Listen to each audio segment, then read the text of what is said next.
to form the line for our ceremonial procession so we can get this lovely evening started. Heichka.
Oh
Haisapka ACM Nyaisia I Sialekwa Misapka Quelam Achtawasin Iasna Squalowin Kawanas I Skakaka Alt Quela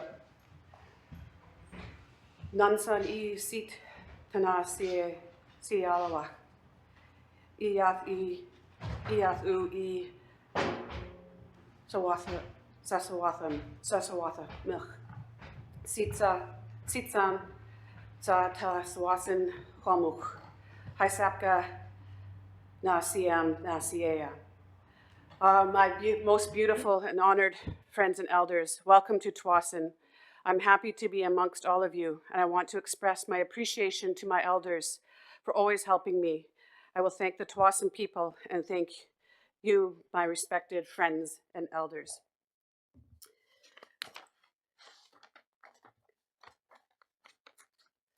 Welcome, Misapka Quelam, to all the legislature's Tsawwassen members, staff, and guests. And I'm really, really happy to be here amongst all of you again, my family, my relatives, my friends. First, I would like to thank the sisters, Connie and Jessica Adams, for bringing your voice, your song, your medicine, and your strength, for drumming us in that ceremonial fashion, reminding us of our culture and our ancestors. We're very grateful for the drum and the heartbeat that you bring to unify us all as one. Haichka Wosiam. For our sister and niece and cousin, Nicole Watson, thank you for blessing the table. Your words to remind us to nourish our bodies with our food. Your words also help nourish our spirit. And we can see and feel your love and caring in the words that you share as we enjoyed the wonderful food from Yum's Catering, who again has brought their talents and their gifts for feeding people and provided yet another wonderful meal for us. Tonight marks our third, our meeting of our spring 2024 session. And we have a lot of important work to continue this evening. And it's a feature of the Tamuch, our lands today. It's going to be the Sean and Komal show tonight, I think. And we look forward to hearing what they have to share about the Appropriations Act for the schedules that they represent. And we look forward to hearing our legislature's valuable input and questions that they have regarding these important matters. But before we proceed with tonight's agenda formally, I would like to invite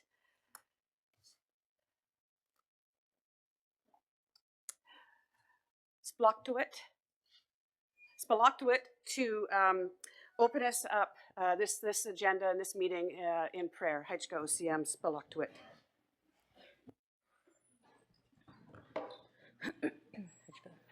Haichka Squeakquel. Tzitsalt Siam Sleet Tsitama Natsuch U Achwastal Tanat Whale. Sleet Tsitama Awastal Tamuch Wa Thait Na Schwamet. Sleet Tsitama U Achwastal Na Schwalakwa. U Slwet Tana Tamuch. Ni Schwalakwat Ata Shlapiquan Nu Tlatluk Ata Tweel. Na Schwalakwat Ata Geant Han Na Imich Ata Tamuch Ata Sta Ata Fnimil. Na Schwalakwat Ata Kutman Nu Tem Ita Chatzak Stalau I Quat Quat Sleet Tliktama Tzitsalt Siam U Chichmatoch Tath Quiam I Tzatzawatoch Atatsiais U Thakwant Och Tana Whale. Creator, we want to thank you for giving us this day. We wish to thank you for giving us the earth upon which to make our home. We wish to thank you for giving our brethren who share our home with us, our brethren of the feathers who fly the skies above us, our brethren of the four legs who walk the earth as we do, and our fine brethren who swim in the lakes, rivers, and ocean that surround us. We wish to ask you, Creator, to lend us your strength to assist us in the tasks that are laying before us this day. Thank you, Creator. Hatsapkat, Siamnat Siatya. Haichka, thank you so much, Spalaktuit, for the prayer and sharing the language in the prayer with us. Really appreciate that. I also want to extend an extra Haichka to Spalaktuit, who's been sending me tips and tricks and audio tapes, audio to try and practice my language. And I'll have to tell you, I just repeat. And I'm trying to honor the champions, the language champions that we have who are taking language classes and practicing it and been teaching us as well. So I just want to say Haichka to you. I want to give a small update, a quick update on Chief Squamosat. She is continuing to recover well. She's resting as she should be and letting her body, giving her body the rest that it needs to heal. She had a little bit of solid food today, and so that was encouraging, but we encourage her to continue to rest and recover and continue her convalescence in a good way. Quintiltonat, also our interim CAO, her flu has turned into a cold, and she's also resting right now and is hoping to be recovered enough to join us next week. And also Legislator Marianne Adams is joining us remotely. She's not feeling 100% and did not want to spread any germs here, and so has respectfully removed herself from the in-person venue to join us via Zoom. And when it's time to vote, we'll do our hand raising in person here, and then I will ask Marianne for her verbal yay or nay for her. Welcome back, everybody. Here we are. We've got another feather runner, Dayton Jacobs Mayall, our feather runner. He's a repeat feather runner. He also comes to us with lots of experience. This is not a new job for him, so he'll know to bring the feather to you, and he'll know that you need to give it back to him before, after you finish speaking. So remember, staff and legislators, to wait until Dayton gives you the feather before you start your speaking, and then pass it back to Dayton, the feather runner, when you're finished speaking. Welcome back, Dayton. It's good to see you. Finally, before we get into our agenda, and I'm going to make sure I've done it as well, everybody take a look at your phones and put them on silent or vibrate. And I'm just going to make sure that do as I say as well as do as I do here. There we go. Lead by example. So just make sure you put all your cell phones on silent. That doesn't count for diabetes reminder machines. Those are excluded. Sheila had some fun with that yesterday. So for tonight, as we start plowing through this agenda, we're going to get our report from the Advisory Council, which we'll be happy to receive. And then we will then pick up on last session's Schedule 5, where Sean presented us Schedule 5, and then we'll debate about Schedule 5 once we've also had that feedback from Advisory Council. And then we'll move into the reading of Schedule 12, which is the member capital expenditures.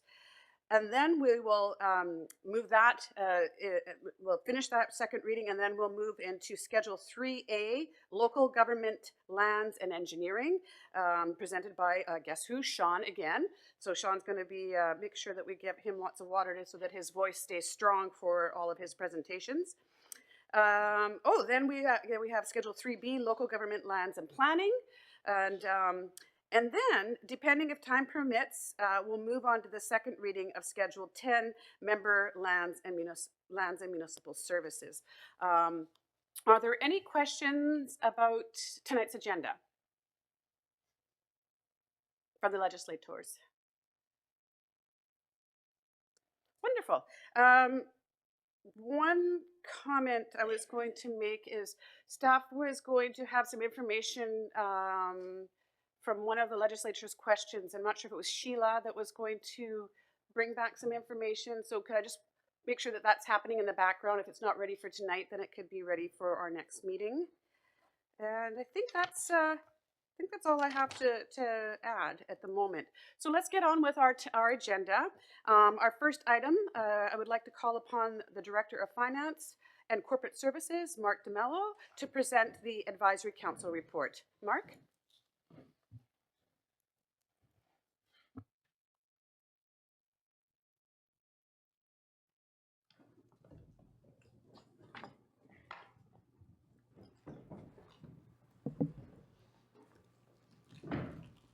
Haishka Squeakle CM, and thank you, Dayton, for the feather.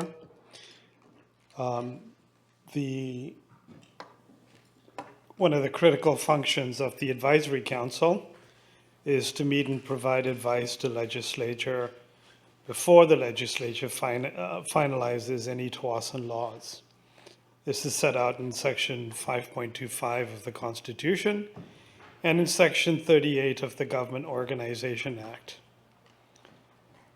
So we're bringing this report forward today for your consideration, legislature, to assist you in your deliberation of Bill 001-2024, the 2024-2025 Appropriations Act.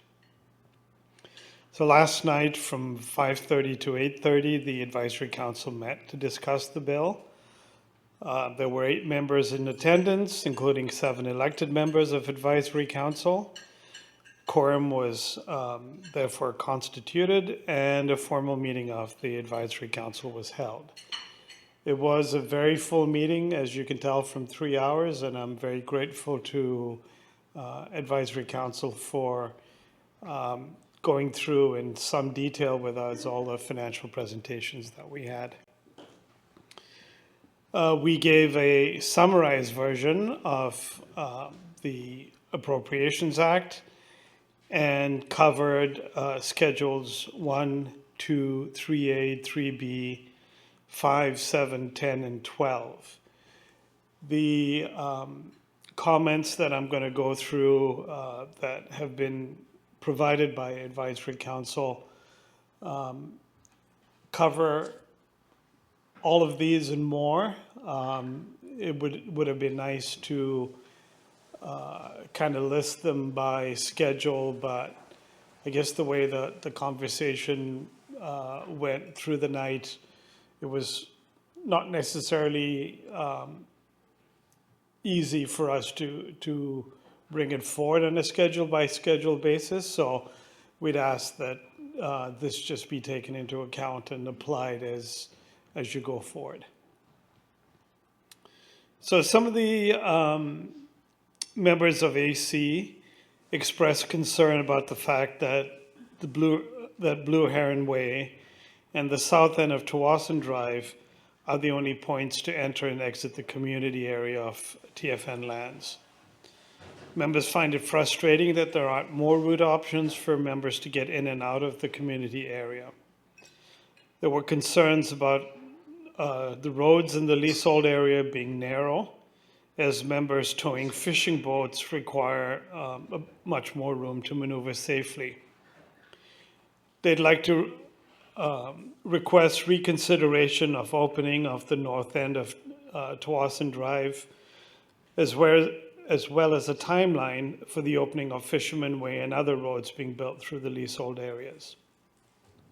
So staff were able to provide some responses at the meeting, and the response was that the opening of Fisherman Way has been on hold due to the amount of construction work in the area and the desire to keep construction traffic out of the community area. The width of the roads is mainly to control driving speeds, as smaller roads tend to force people to drive more slowly. Staff can bring forward and will bring forward an analysis of the reopening of the north end of Tsawwassen Drive to Executive Council for their consideration. There were concerns raised by a member about the potential issue of more container trucks and heavy traffic on Tsawwassen Drive if Tsawwassen Drive was opened up.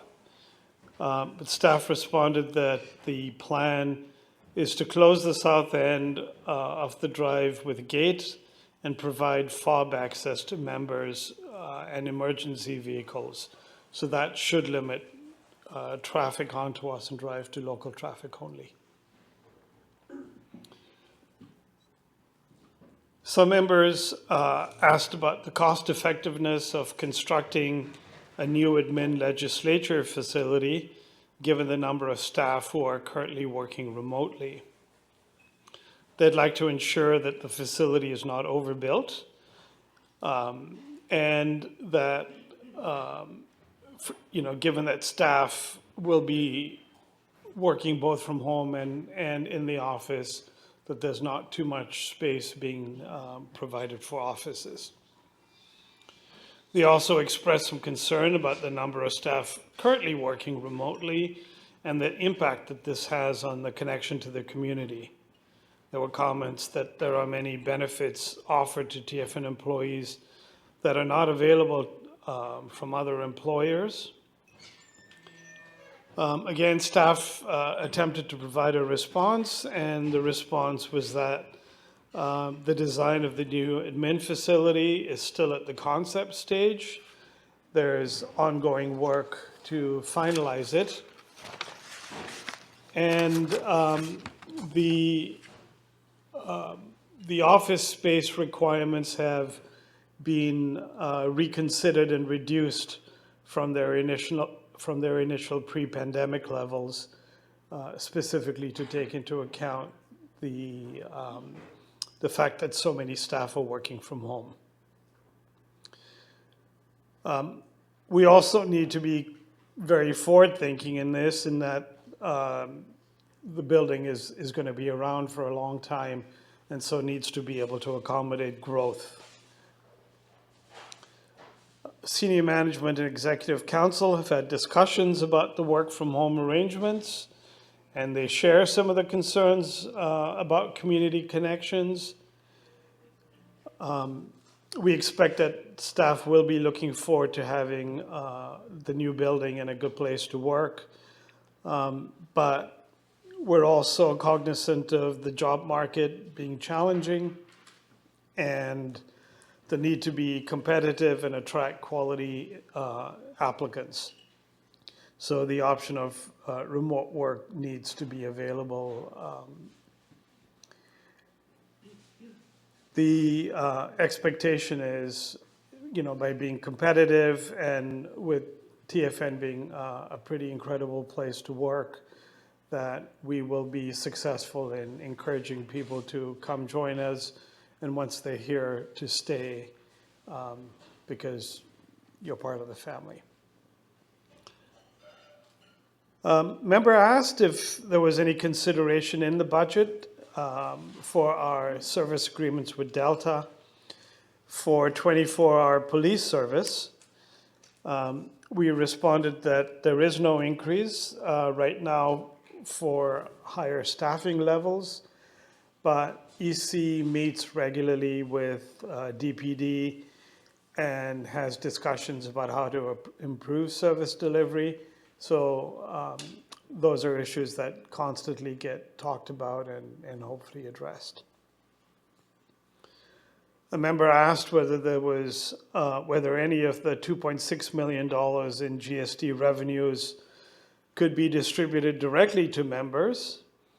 They commented that while it's positive that TFN is able to expand programs and service delivery, not all members access those programs, and distributions benefit members more directly.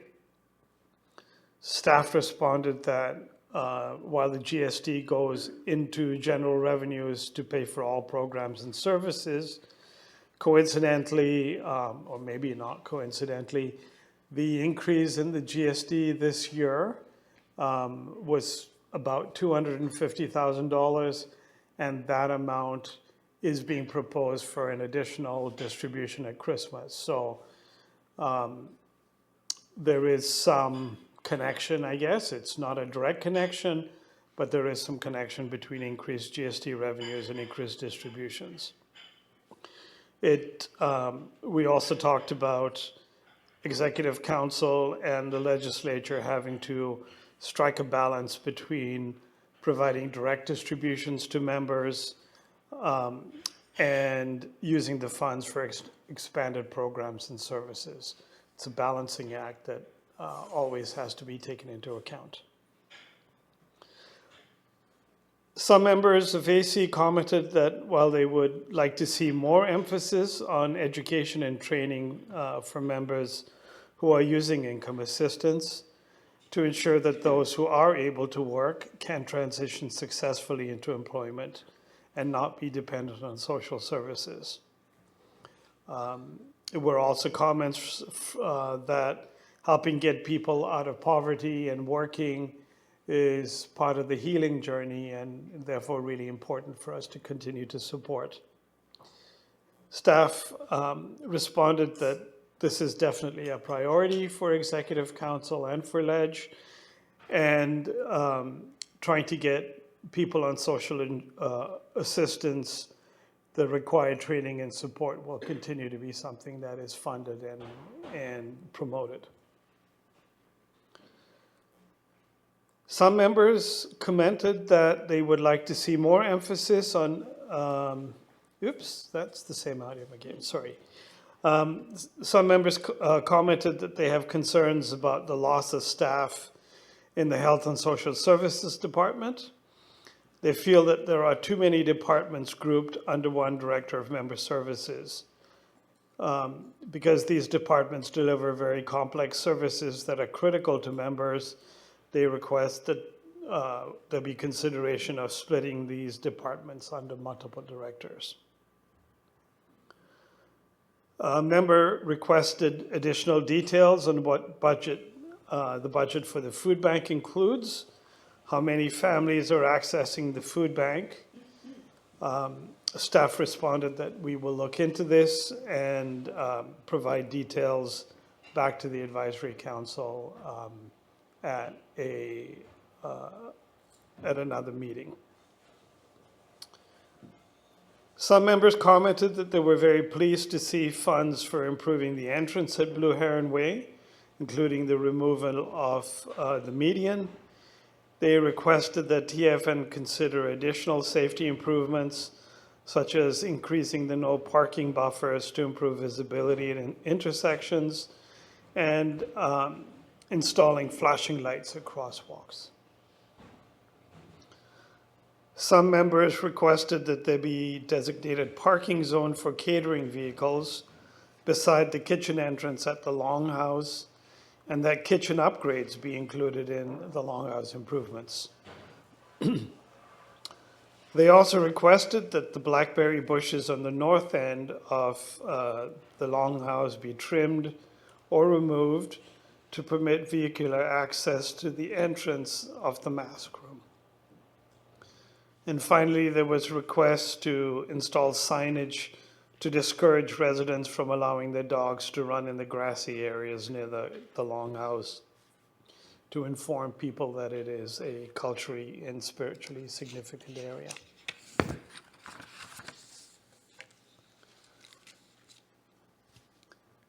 A member expressed concerns about the number of non-members accessing programs and services, and asked whether TFN can conduct an audit of these services to determine how much is being spent on services to non-members.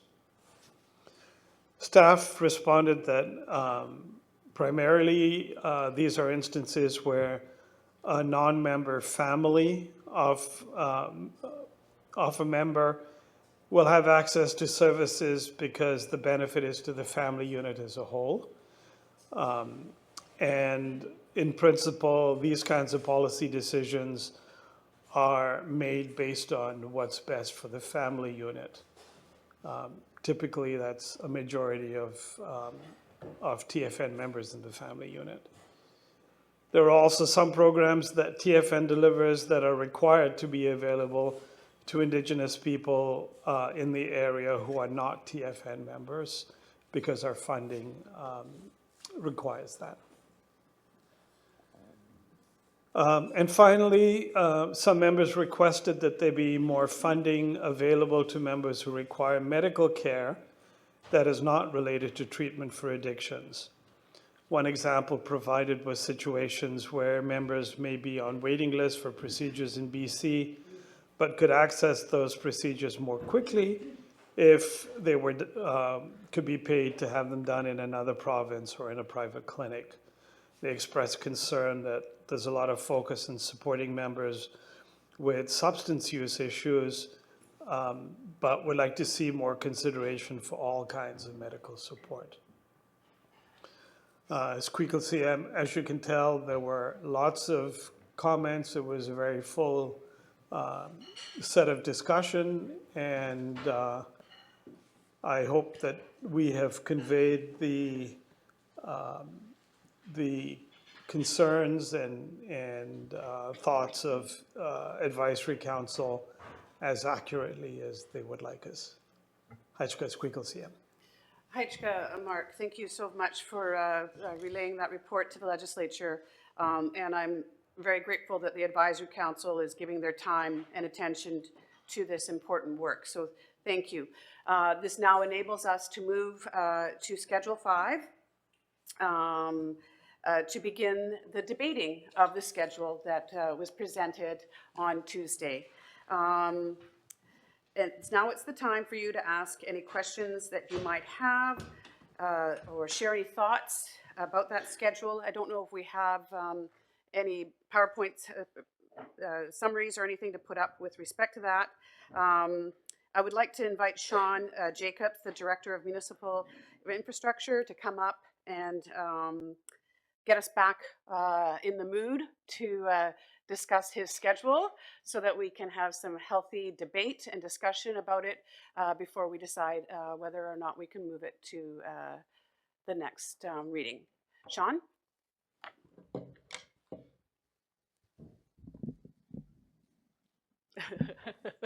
Hajka Squeakle, Hajka Feather Runner. So no, I don't have another presentation prepared for the local government capital budget, but if required, I'd be happy to quickly run through and refresh everyone's minds of the list of capital projects we have on the list if required. Thank you, Sean. I think what if you could remind us how many were new projects and how many were carryover? Do you have a rough idea of that? Yes, I do. So for new projects on the local capital side, we had 7 new projects, and then existing projects, we had 29 existing projects. And those 29 projects were either carry forward, multiple year, or deferred. And so we had approved them in one shape or another from a different schedule, but I'm sorry, did you say 7 new ones? And so the 7 new ones are brand new to the schedule. Would the legislature like to have just a refresher on those 7 new ones, or would you like to engage in any questions that you might have written down about the schedule generally? Anybody need a refresher? Do you happen to have just the first few, just the new projects, maybe, and that'll get us in the mood, and we can start asking some questions. Hajka Squeakle. So the new projects we have for the local government side, I'll just quickly run through the names of them because we chatted about them last time. Jen, if you could go to the new projects. Just a couple more slides. Thank you. So the first one on the list was the legal survey of the top bluff at Northwest Holding Society in the Lease area to assist our legal team with any issues that arise there. And then, let's see if I can get this to work. Okay. And then the next one was adding no parking signs in development areas. Just briefly, with some of the earlier developments, a lot of signage was missed, so we're going back and rectifying that. And then the other one is the Blue Heron median improvement, which you heard about in the AC report. That's the removal on the median on the east side of Blue Heron Way to make it easier for larger vehicles to get in and out. And then garbage bin enclosure at the rec center, similar to the one we've installed on at the end of Raven Lane. We want to do the same thing at the rec center. And sports field drainage improvement. Over the last year, we've identified some drainage issues around the perimeters of the park. And so we want to get after that. And then simply a new air conditioner at the sewage treatment plant. That's where our IT equipment is housed, so we need to keep that thing up and running. And then the Canoe Pass lands, so that one is a subset of the Canoe Pass lands that TFN owns, will be incorporated into TFN jurisdiction this year. And this will require several consultants for communications, legal, and any other consultants that are required through the process of transferring the jurisdiction over. And that's it for the new budgets. Thank you for that short refresher. Legislators, do you have any questions for this schedule number 5 for our director? Legislator Sultanat? Squeakle and Feather Runner. So thanks, Sean, for updating us again. So what's the time frame for the Blue Heron improvement? And this one here, I'll just ask for the placement, like signage and everything else. Are there any plans to put our Tsawwassen flags in our corners of the properties? Okay, Haichka. Haichka Sultanat. Sean? Hi, Squeakle. Thanks for the questions. For the first one on the time frame for Blue Heron, this one will require some detailed design work for civil engineering, which will take some time. And it's hard to say at this point when construction would start, as we have to go through the process of getting a good design before we move forward, and we have to tender the process. We'd be hard pressed to get construction started early in the summer, but maybe late summer we might be able to get something in. It might be a bit wishful thinking, but we will certainly try to expedite the project in that way. And then the second question, I'm not really sure I quite understand what the question is as far as TFN flags go. Ms. Sultanat, can you please provide clarification? Okay, thank you. So for the TFN place making, okay, there's signs identified, like in what they are. And I'm just wondering if, like Tsawwassen will be putting flags, or Tsawwassen flags in the corner, like on 52nd and where Tsawwassen Mills is. It was brought up way back in 2015 or 16, but we couldn't do it because of the construction of Tsawwassen Mills. So I'm just wondering if that's going to happen. I'm thinking maybe I'm the only one that remembers. Okay, Haichka. Haichka Legislator Sultanat. Yeah, I think you might be one of the very few. There might be a couple others that remembers, but there is a lack of flags on our territory. So that's a good question. I'm not sure if Sean knows the answer, but how about Legislature that we ask staff to take that question back and let us know if there's any plans, and if there's not any plans that maybe we can enter in some discussion. I see some heads nodding over at the staff area, Legislature. So thank you for that question and reminding us things that we had wanted to do in the past and following through on some of those commitments. Haichka. Any other questions, legislators? Legislator Paliquia?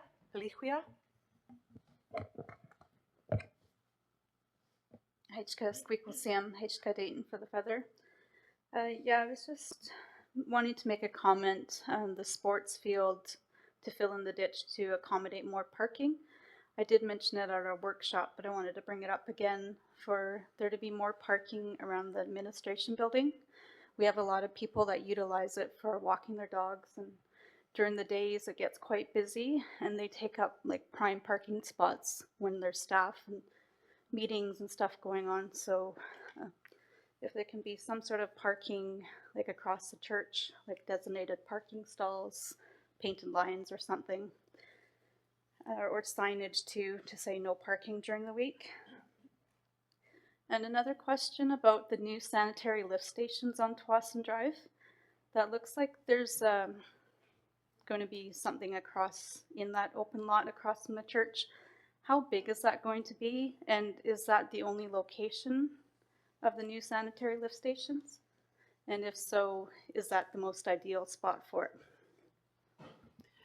Hajka Legislator Pelihua, is that, Sean, are you wanting to take that question? Hajka.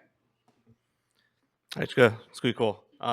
Noted about the parking. We received that information last time, and it's in the back of staff's mind, and so we will certainly take that away for consideration. Additional signage. Quite recently, our enforcement team have been working with Public Works on some additional signage within the admin building, so hopefully that kind of resolves some of those issues. And then the sanitary lift station. The size of the sanitary lift station, it is quite large. It's very similar to the sanitary lift stations within the development areas. It's similar to lift station we have on Falcon Way. It'll be a bit bigger than the one on Falcon Way, like adjacent to the park there. And so, and the other thing, it needs to be elevated to get it above the floodplain elevation. So it is quite large. As far as whether or not this is the best location for it, there were a few different locations that were presented to Executive Council, and this was the one that was chosen. And as far as a practicality point of perspective, it's central to the collection system, so it's a good spot in that way. So it can pick up many different sanitary collection systems at once and eliminate several existing smaller lift stations at the same time. As far as how many more there will be, I don't have the number off the top of my head, but it could be 4 or 5 more larger lift stations being installed, and those would eliminate several other smaller lift stations as well. Hajka, Sean, thank you for your question, Pelihua. Any other questions for this schedule? Marianne, make sure that you raise your hand so that we can see if you have any questions that you'd like to pose to the presenter. Legislator Lequolia.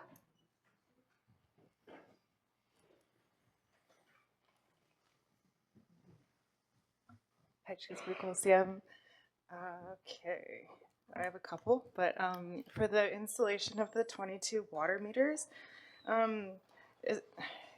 so TFN's covering the cost of like the actual water meters and the installation. Has that been transferred into TFN responsibility yet from the city? And I guess when does that happen? And for the Tawasin Drive closure at Highway 17, it says that it's the MODI approved budget of $250K. Is that just for like design, or does that include like any groundworks? And that's it for now. Thanks. Hajka Lequolia. Sean?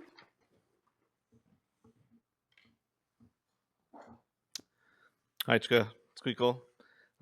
So for the first question on the 22 water meters for the beach lots, as far as what we're talking about there is the water main on Tawasin Beach Road. Within our agreement with Delta, if Delta upgrades the water main, they can transfer that water main to TFN's ownership, and so that's part of the agreement.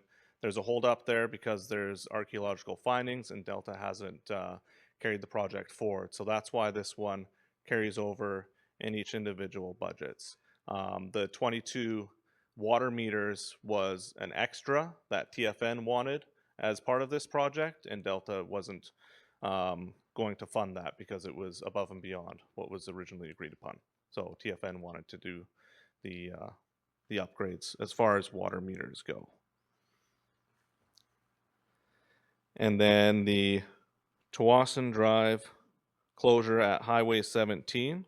So the budget for that one is just for programming and Ministry of Transportation and Infrastructure approval. So that's all detailed design, not construction. Hajka, Sean. Any other questions? Legislator Sultanat.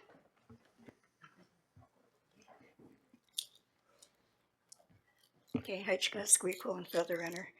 So with all of this here, when it's all approved, what is the timeline for some of these smaller projects? But like the road design, we've got the Public Works building to be relocated. So is that going to be in conjunction with the construction of the administration building? I guess I'm just wondering about timelines. Thank you. Hajka legislator. Sean? Heichka, Squeakle, Heichka Feather Runner. Thanks for the question.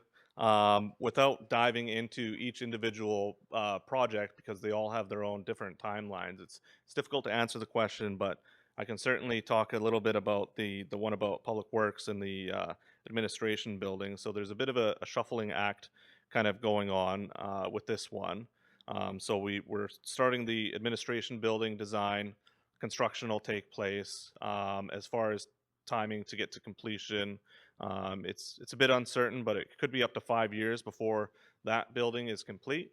And so the approach that TFN has taken to major buildings is to start construction on one building, get halfway through, and then simultaneously start the design and concept work for the next building. So it's dependent on the facilities plan and the priorities of our elected officials on which buildings go next in which order. Hajka, Sean.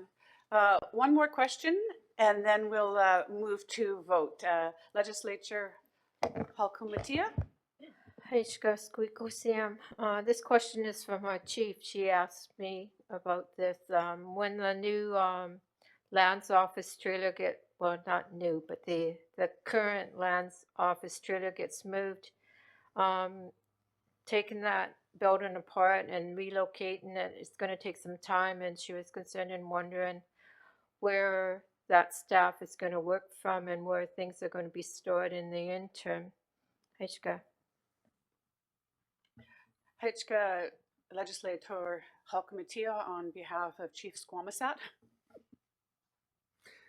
Heichka Squeakle.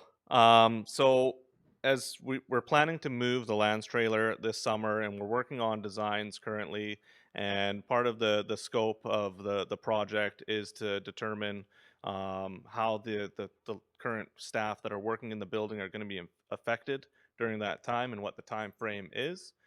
It's not fully determined what that time frame is, and so we're still working on what it could look like. Some thoughts that are kind of being thrown around at the moment are maybe setting up some drop-down offices within another building, or using some existing spaces to kind of rejig some of the staff.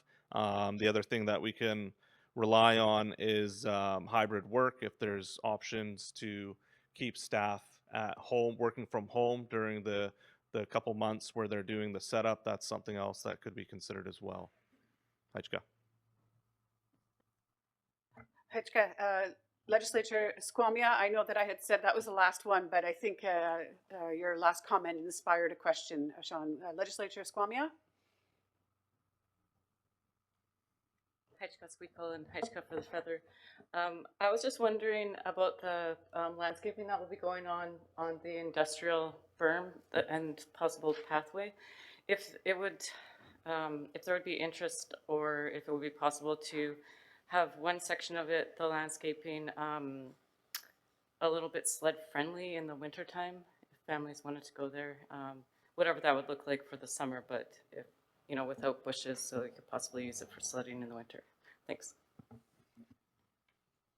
Thank you, Legislator Squamia, for thinking about fun, the winter fun and childhood memories. I think we all have some fun snow days in our mind. So would you like to respond to that, Sean? Or? Not much of a response, other than we'll take that away for consideration. Wonderful, Hajka. Thank you so much for your, Legislature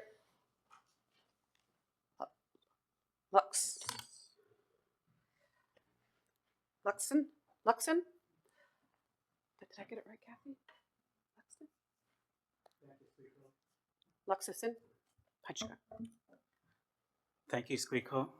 Thanks, Sean, for your good presentation and everything.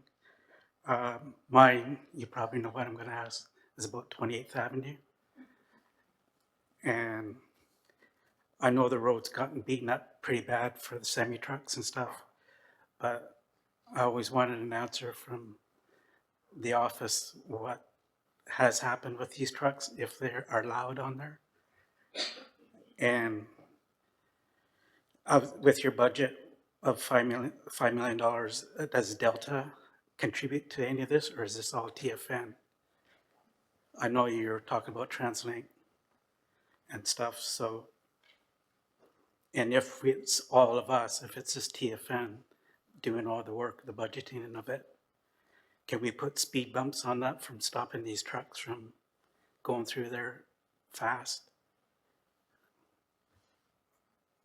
They drive through there at night, at 10 o'clock at night even, so. So, and basically some signage for, because there's signs there about horses, but if the truck is supposed to be on there or not, maybe signs should be with no trucks being allowed. So, Hutchka. Hutchka legislator. Sean? Hi, Squeakle. Thanks for the questions. There's a lot to unpack there. As far as the road itself, yes, it is bad, and yes, we have a hefty capital budget for it, and so the original intention was to upgrade the road at the same time as delivering a multi-use path. We have secured some funding from TransLink. We're still in the process of negotiating that funding with TransLink to see what we can and can't do with this particular project, because it's a lot higher than what was originally intended. As far as Delta's responsibilities with this road, it is a boundary road, and so the north portion of the road is Delta's responsibility, and the south portion of the road is TFN's responsibility.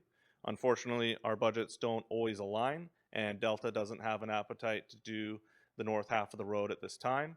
So we're exploring options to just do the south half of the road on the TFN side and deliver the multi-use path, provided we can secure adequate funding to do so. The road is deteriorating, so a high priority from our perspective is the road itself. And so just touching on the trucks, we would have to take that one away and explore it a little bit and see what can be done as far as additional measures, whether it's additional signs, whether the road needs no trucks allowed signage or anything like that on it. So we'll take that one away for consideration as well. Hutchka, Sean, so half a speed bump on half the road. All right, and then yeah, sometimes a little deterrent is to slow them down by making them stop for inspections or whatever type of things. But I can appreciate the hazards. Sometimes those truckers don't give a flying hoot about what's going on. They just want to get down the road, and that road can be precarious at times. It's interesting that it's a divided road. So not one of us could own it, because that would probably present access from somebody else. So thank you very much for all of your questions, legislators. I'd now like to say thank you to Sean for the refresher to get our minds back into the thought of this schedule and answering the questions. And anything that you had committed to bring back to the legislatures, please do so by email, I'm sure, or a report later on if you need to. So thank you, Sean. I am now going to read the motion to move Schedule 5 to third reading, and then I'm going to ask for a mover and a seconder. Then I'm going to ask for you to raise your hands to vote in favor, and to raise your hands to vote out of favor, and then I'm going to ask legislator Mary Ann for her verbal consent or dissent. So I will read the motion now. Motion to move Schedule 5, the Local Government Capital Expenditure Schedule of Bill 001, 2024 to third reading. Whereas the Tsawwassen Legislature has the authority under Section 512C of the Constitution Act to enact Tsawwassen laws, and whereas the Tsawwassen Legislature under Section 24(2) of the Financial Administration Act must approve the annual budget. And whereas under the Legislature Rules and Procedures Manual, Section 25, each bill must receive 3 separate readings. And whereas the Legislature resolved on February 15th, 2024, that each schedule of Bill 001, 2024 be reviewed, debated, and voted on separately during second reading. Therefore, be it moved that the Tsawwassen Legislature move Schedule 5, the Local Government Capital Expenditure Schedule, to third reading. May I please have a mover? Legislature Tehuilam. May I have a seconder? Legislature Taylor. All in favor?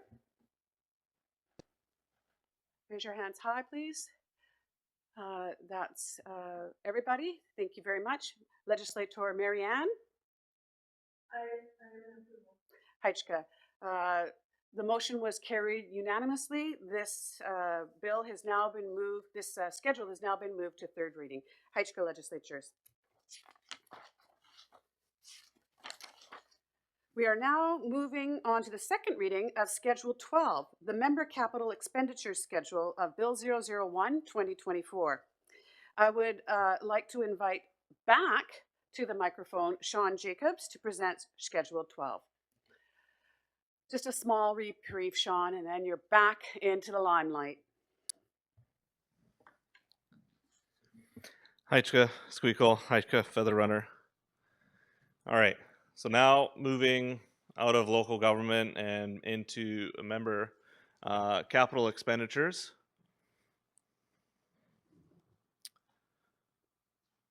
So we'll start with just some of the completed projects on the member side. So one project that was completed is the renovation on the River Road house at 3320 River Road. This home resides in Delta jurisdiction, but TFN owns the parcel, and so we received grant funding, and we combined it with many other grants available, and we completed the renovation to turn it into a respite home. And this house was part of the original Brunswick Point lands purchase in 2019. The next project slated to be fully complete before the end of the current fiscal year is the 36-unit member rental housing. This was a relatively significant project which has seen many successes since getting to the occupancy stage. The development, it was a 5-year-long project from concept to delivery and was completed just before the last Christmas break. And so the TFN Housing Department is working to fill all the units with member tenants. I'm not sure how many are left to fill, but I believe they're getting pretty close to having it fully occupied. The next project that is slated to be completed before the end of the fiscal is the renovations to the church. And so there were a number of significant repairs that were undertaken and completed as part of this project. Another project that was completed is the house reno and site servicing for the 2440 house reno, and that's on Falcon Way. And so the home renovation has been completed now. There's just some minor work to wrap things up, and it'll be turned over to the member as part of the TFN built homes for member purchase. Rear lot ditch enclosures and screening improvements. So this one is, so this was there used to be a ditch behind some of the Falcon Way lots on the northeast end of the subdivision. And so this project was to enclose the ditch and turn it into a pipe system along several lots along Falcon Way. And this project was delivered by the adjacent developer.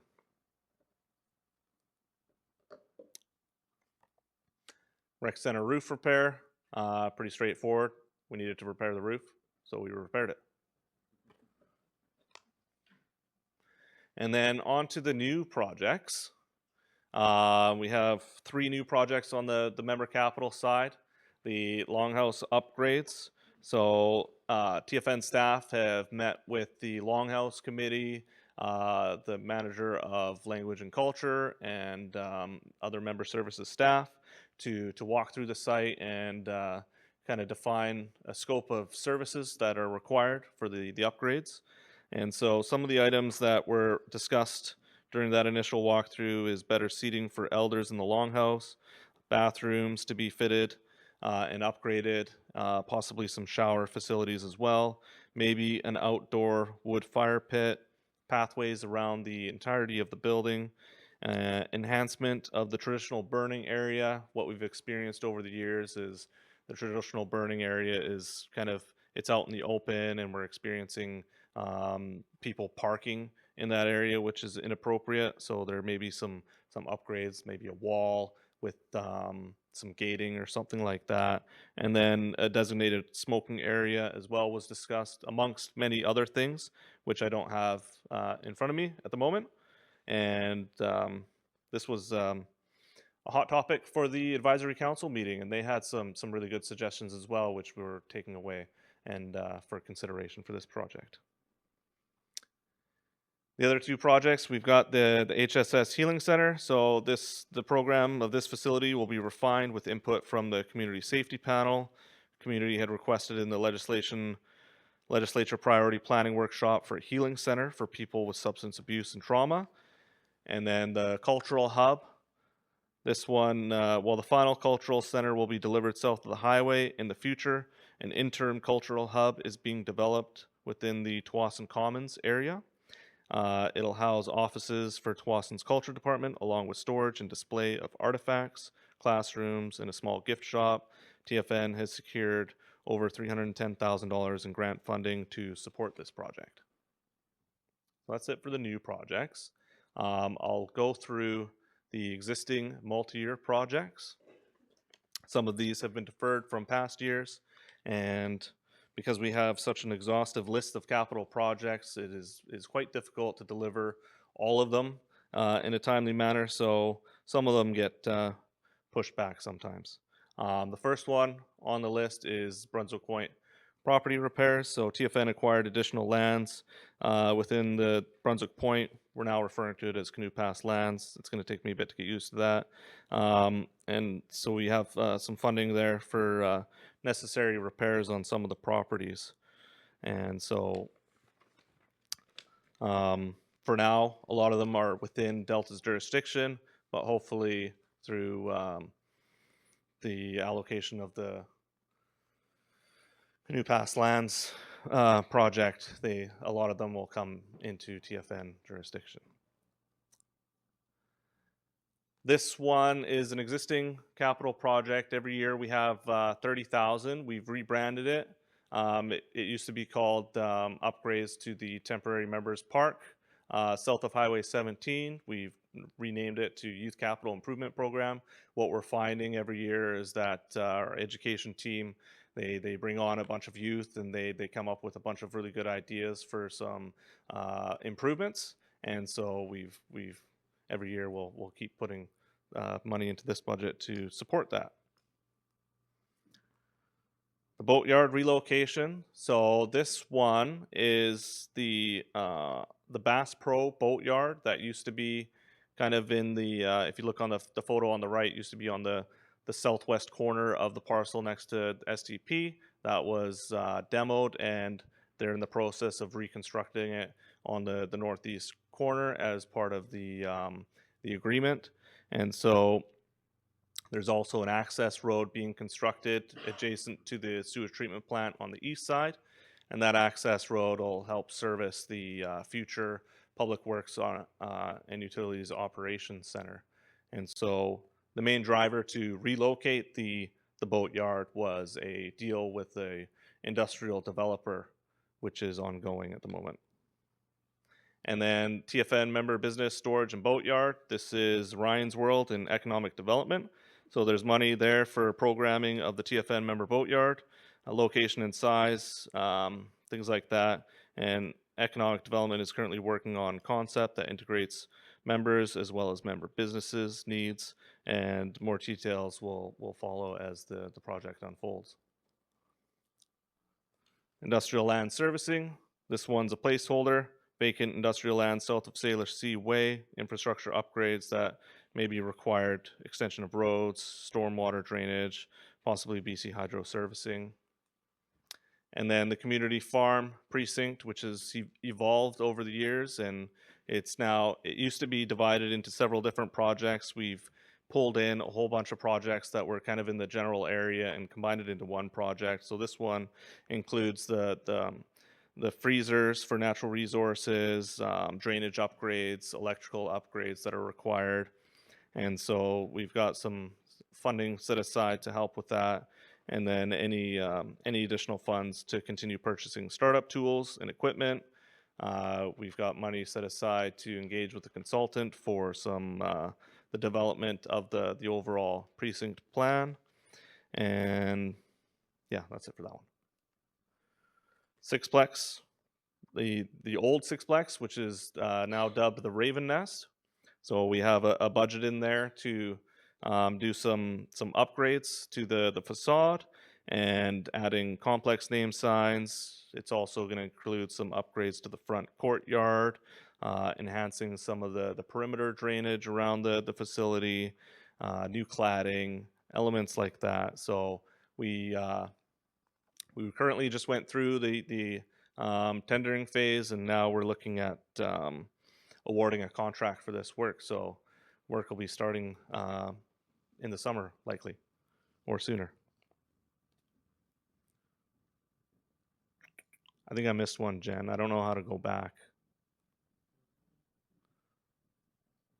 Maybe I didn't miss one. Sorry.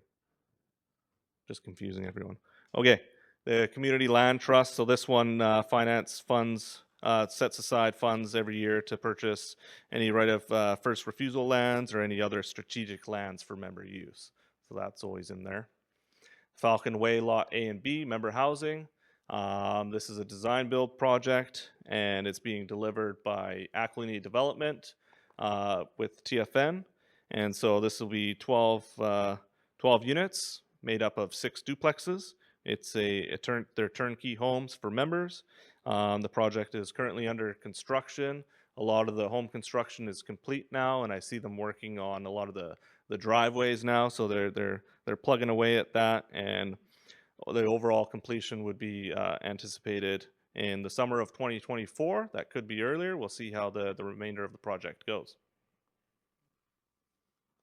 Rental housing restoration funds. We've got funds set aside to be used towards renovating the TFN member rental housing stock as required, and staff have developed a priority list through regular inspections, as well as working on leveraging external grants to support this project.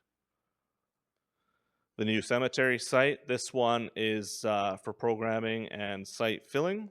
It's approximately 6 acres, currently in the agricultural land reserve. The design for the fill is completed, and we're in the process of trying to work with the ALC to get it removed from the agricultural land reserve, or be able to fill it and use it for our cemetery needs. The Elder Center, this one is ongoing. A lot of the foundation work has been completed to date. The next step is to erect the steel and continue with the construction of the building. There has been some delays as a result of steel availability and some changing subcontractors. We don't expect there to be a delay on completion at this stage, but again, we'll see how the coming months unfold, and we'll see if they're able to pick up the slack and deliver the project on time.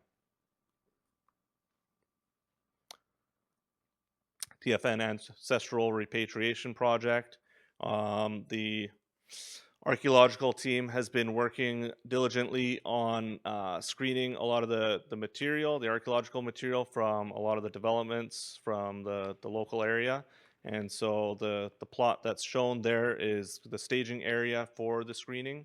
And so They've used mechanical screeners to screen the bulk of it, and then there's a lot of hand screening to occur to pull out all the artifacts and culturally significant materials. So that's an ongoing project. We're currently working with the archaeology team to further define the full end of the full scope of the project and get a better timeline on when the completion will be.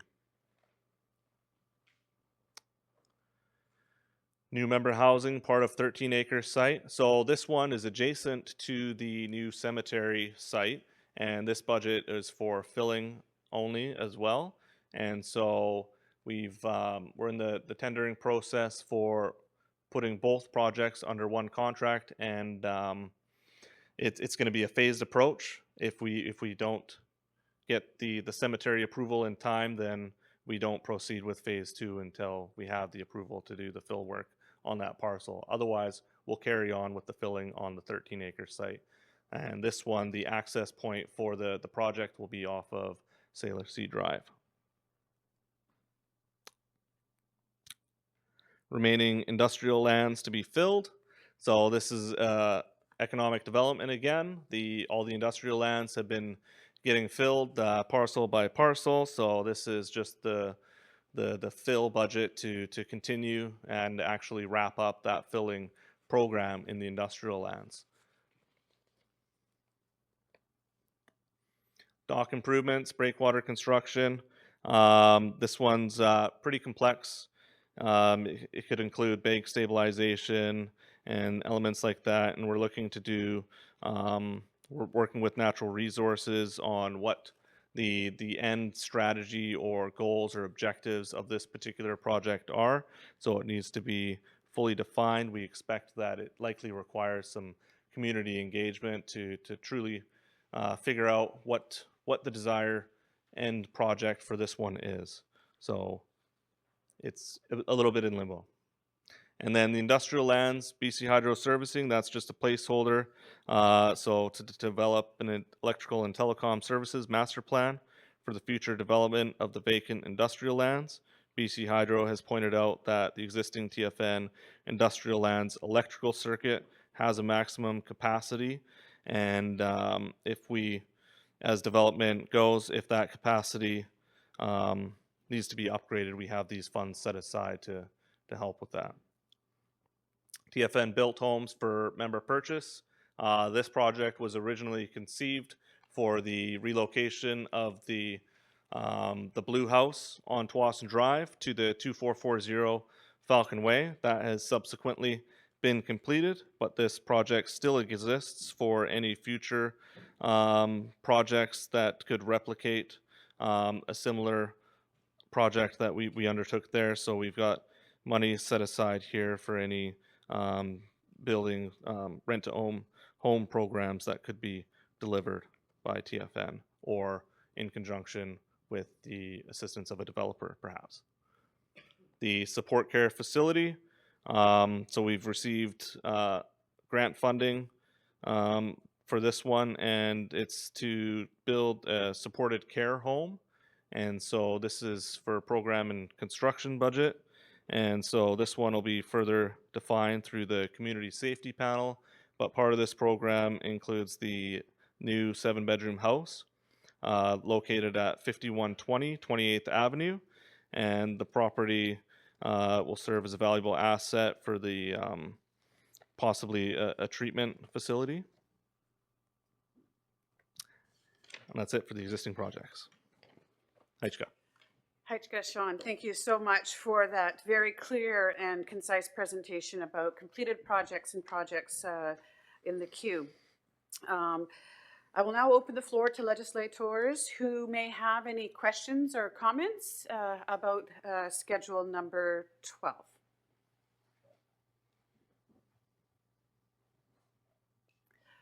Legislator Tehuilam Yals Irwans.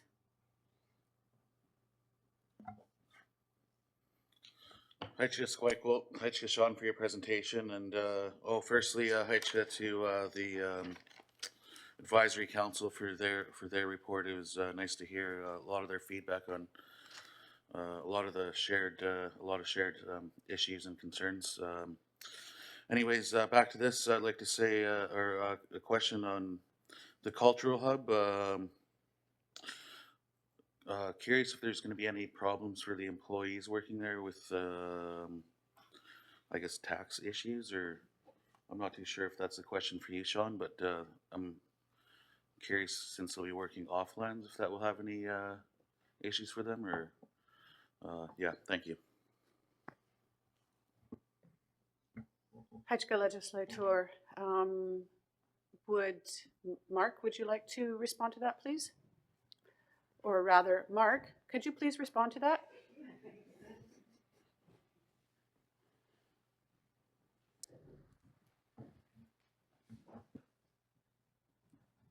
Aishka Squeakle CM.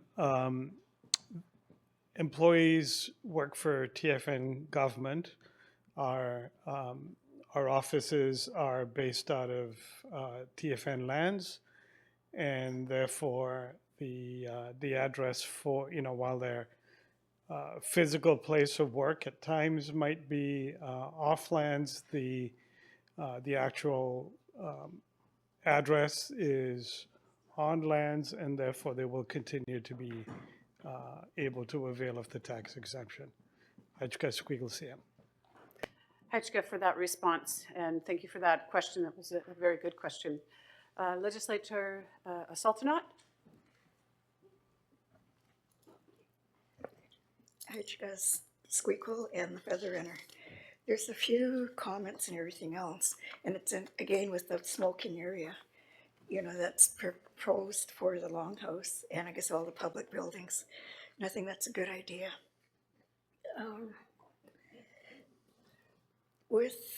In regards to the boatyard relocation, and I guess that's Ryan's World, as you said, yeah, okay. And the business storage, is that where the school buses are? Or where did they go? Because they were parked in front of the church. And the units, the ones that I've just finished, they're just beautiful. And the six duplexes, I seen that they're delivering the appliances yesterday, which is really nice. So in regards to construction, there is a building, a house there at one time. Was that on TFN Treaty Lands? Was that a Tsawwassen rental place, or is it non? Because it's not there anymore, I don't think. Right where Trent's place is, and there's horses and donkeys and everything there. So I don't know if it's still in existence. And since and this, just a comment. Okay, for the Elder Center across the road, it's going to be a vacant building. So what's going to happen to it? And I'm thinking, like with the lands department in transition, and we're trying to utilize that existing space. So would that be an option for the certain lands people? Or could we use it for small meetings and what have you? Like it's inside, it looks good.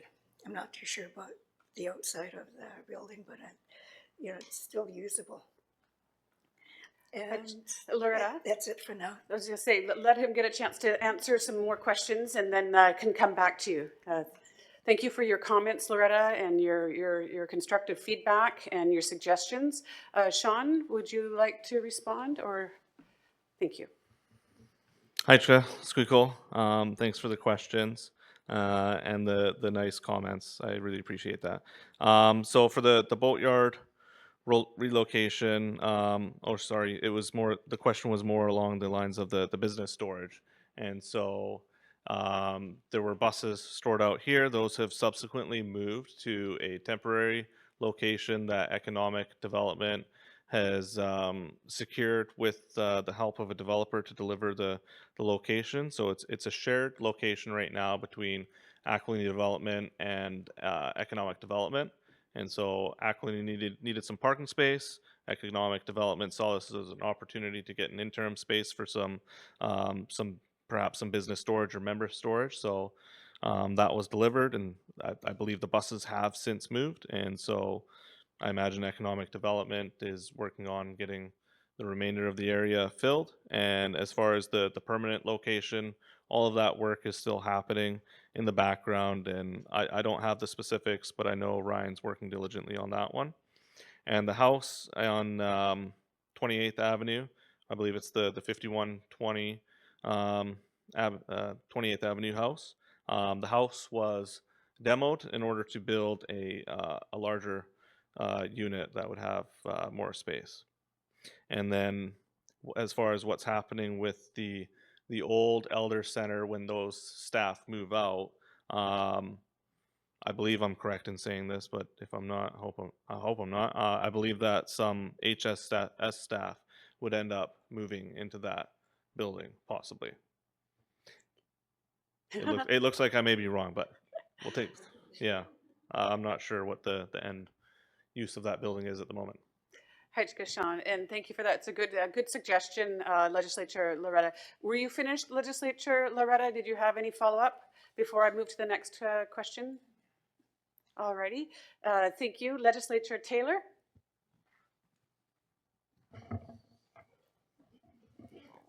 Hejka Dayton, and thank you, Sean, for the presentation. I'm wondering if you could clarify the differences between the preload site for the new member housing, how the budget's 4 million for a smaller acre size of 13 versus the remaining industrial lands, which is about almost 35 acres, and it's a lot less. Is there a difference in why a larger parcel of land is less to fill versus the member housing? And then just a comment, I really liked the Youth Capital Improvement Program. Last year, it was really well received from a lot of our youth, and it's really good to see that jobs are created and aligned with their interests. So I know a lot of youth really enjoyed the program, so really glad to see that again this year. And that's all I have. Thanks. Hejka, Legislator Taylor, and thank you for the positive comments. As Sean said, it's good to hear the good feedback with the challenging questions as well. I see that Sean is passing the floor to Rohit. CM. I can answer the question about the why the industrial field sites are different value versus the 13-acre site. There's a higher value there. It's because the industrial site, the field was coming to the site at free at the gate, right? So there was no there was no cost for the field. Whereas the 13-acre site, we tendered the project, we thought it would be higher. We'll be buying the field to fill in. So in this case, yeah, so that's how it was. So we tendered the project, and the price came quite low. For both projects, it came about under $2 million. Okay. Hejka, thank you for your explanation. Legislator Taylor, does that answer your question? Hejka. Any more questions with respect to this schedule? Legislator Palichia. Hejka Squeakle CM, Hejka Dayton for the Feather. I was just curious, maybe I missed it, regarding the healing center. I don't know exactly what that is. Is that renting space somewhere, or what does that look like? And another comment about the TFN built homes for member purchase. I believe you said that would be something like TFN would work with somebody like Aquilini or some sort of contractor to build homes and members can purchase. I would like to see, like, if a member's going to build a home on their own lot, maybe they could have some sort of options like this to have TFN help build these homes, and they can purchase it pretty much instantly to avoid a lot of the hassles of building. Thanks. Hejka Legislator Palichia, some really good questions, and I think that Sean is going to defer the answer to the first question for sure to Director Crystal.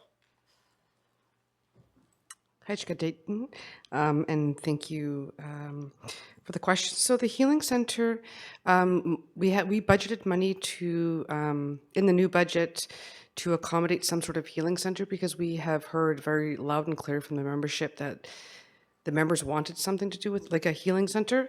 So it still hasn't been programmed out, but we wanted to have the money in there, and we'll essentially get the direction from the community safety strategy once that's completed, and what that will look like. So stay tuned and we'll come back with more information on that. Hajka Crystal. The second question, Sean, you'll take that one? Hajka. Aichka, Squeakle. Interesting that you bring that up. This is something that's been on staff's mind as well as executive council's mind about the members building their own lots and whether or not there's some sort of partnership with perhaps a contractor or developer to help with this. And so these are kind of ongoing discussions, kind of at an idea stage at this point, but we are certainly considering it. Hajka, that's excellent feedback, Sean. Thank you very much. One more question before we move to the motion. Your hand went up super fast, Lucolia. Hi, Squeakle. Thank you, Dayton, for the feather, and good job on the presentation. This is a lot. This is quite a lot. So, comment on the Longhouse upgrades. The advisory council report, some things I never would have thought of that I totally agree with. Some of them just make sense. Yeah, I hope there's some good funds put towards the renovation there.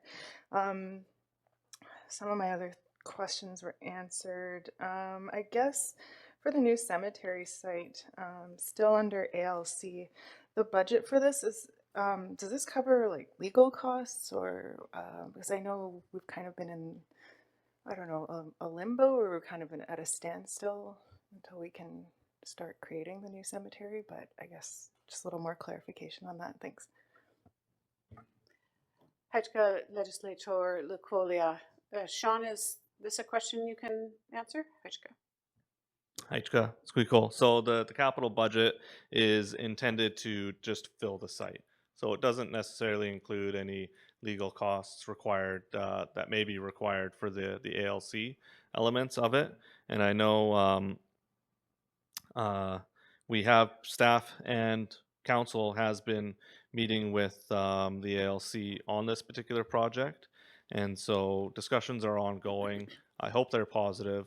I can't say for certain, but I know that it's been a lengthy discussion at this point, and I believe executive council as well as staff would be happy to see the project move forward in a positive way. Hajka, Sean, Komal, did you want to give an update on some of the meetings that we've had with respect to that? Just to let them know that it's more about relationship building than legal at this point. Hajka Squeakle CM, Hajka for the feather. And we have had a very meaningful dialogue with both the Ministry of Agriculture staff as well as the chair and the CEO of the Agricultural Land Commission. During the First Nations Leadership Gathering, Councillor Cross and Councillor Baker were able to meet with the Minister of Agriculture that initiated the conversation. Subsequently, all of these people were able to come down to lands, and a number of us were able to take them through the columbariums, the old cemetery, the new cemetery site, the longhouse, and the manner in which we are handling the situation right now. And what we heard at that time was that they ought to step up and do the right thing. And I think there was some very positive relationship building. Staff have been following up on that. As of last week, we heard from the minister's office that there should be a decision coming. We made them aware of the short window of construction that's available to us for filling the land, and we're very hopeful that we will receive word. Hajka Hajka Komal for that update. Lucolia, that answer your question? Wonderful. All right, I'm feeling a little generous. Any more questions?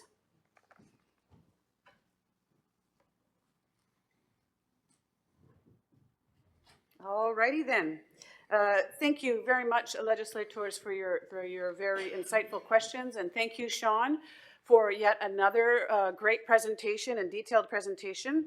I will now ask Legislator Taylor Baker to read the motion, and then I will ask for a mover and a seconder, and then I will ask you to raise your hands in favor And then raise your hands if you're not in favor, and then I will ask Marianne for her verbal consent or dissent.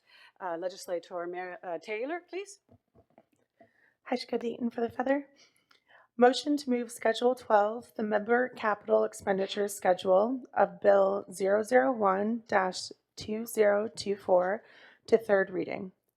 Whereas the Tsawwassen Legislature has the authority under Section 5.12C of the Constitution Act to enact Tsawwassen laws, and whereas the Tsawwassen Legislature under Section 24(2) of the Financial Administration Act must approve the annual budget.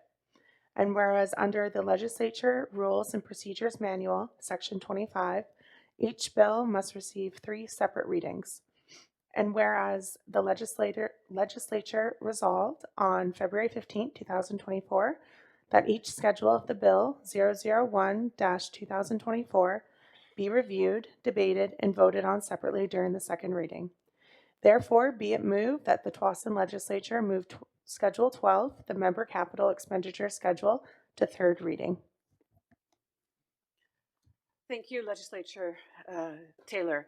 All in favor? Oh, mover. Sorry.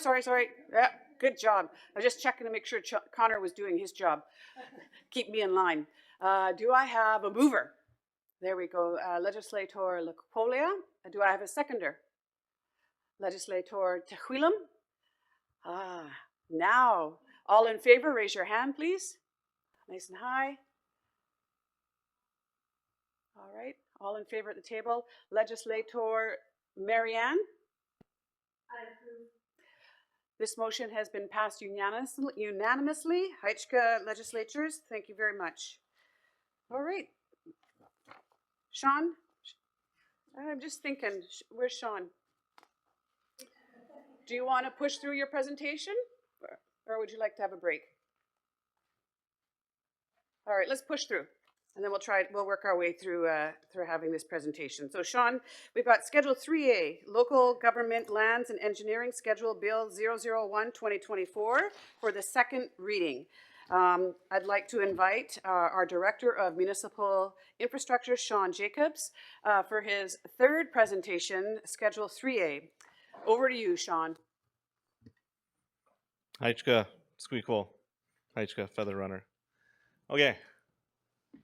Sorry you're stuck with me again. Going into the operating budgets, I'm going to walk through our local government lands and engineering 2024-2025 budgets. So on the municipal infrastructure side, we have 5 core functions. We have our utilities team, our engineering services, public works, facilities, and programs and capital projects. We're undergoing some org structure changes there. So when I come back next year, it might be presented a little bit different, but it's more or less the same operations. And so you can see on this bar graph kind of the trends over the last few years. The lands and engineering budget goes up a little bit every year, and most of that is due to growth. With more infrastructure, we have more maintenance operations to do, more contracted services, more purchases, and elements like that. So that's kind of why it keeps going up and up. And then overall, in the bottom right corner, you can digest all these numbers if you wish, but the bottom line there in the bottom right corner is that we're seeing an increase of 7.38% over the whole function. And so I'll go through each business function one by one, all 5 of them, just to cover some of the changes and additions that we're seeing. On the public works side, minor increase, 1.88% to the budget. So there's a few things happening here. We've got some increases for signs and lights. And so most of the signs are replaced in-house, and what we're finding is we're receiving some more requests from other departments for signage. So we've got a bit of increase there. and we're also looking at getting more reader board signs. We're looking into grant funding to support that, so we may not need the additional funds there, but we've budgeted for it anyway. And then as far as road maintenance goes, we're seeing some decreases for the road maintenance. And so this budget largely consisted of boulevard, bioswale, ditch maintenance, and the such. And we're expecting, we're not really expecting any large development handovers this year, mostly in the form of parks and landscape maintenance. And the other thing we've adjusted here is we've scaled back our street sweeping program. The level of service we're providing before was a little bit high, so we've scaled it back a little bit, and now we're trying to lean on the developers to get their act in gear and provide those services rather than TFN providing services. And then we've got some increases on the grounds maintenance. And so the increases here are a result of moving some of the programs from our service agreement budget, like our invasive species used to live in our service agreement budget. So now we've moved it into grounds maintenance. So that's why you see some increases there. And then we've also budgeted a new item here for capital project maintenance. It didn't belong in capital budget for subsequent years for ongoing warranty maintenance on the capital project, as it's not a capital delivery. So we've shuffled those funds over to the operating budget.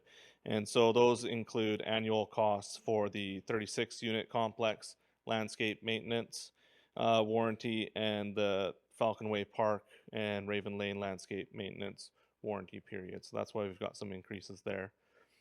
And then, as Mark had touched on previously, in the overall budget, we've got increases to our core as a result of COLA increases. We've got some increases for materials and supplies, vehicle leases, and any training. So minor increase there.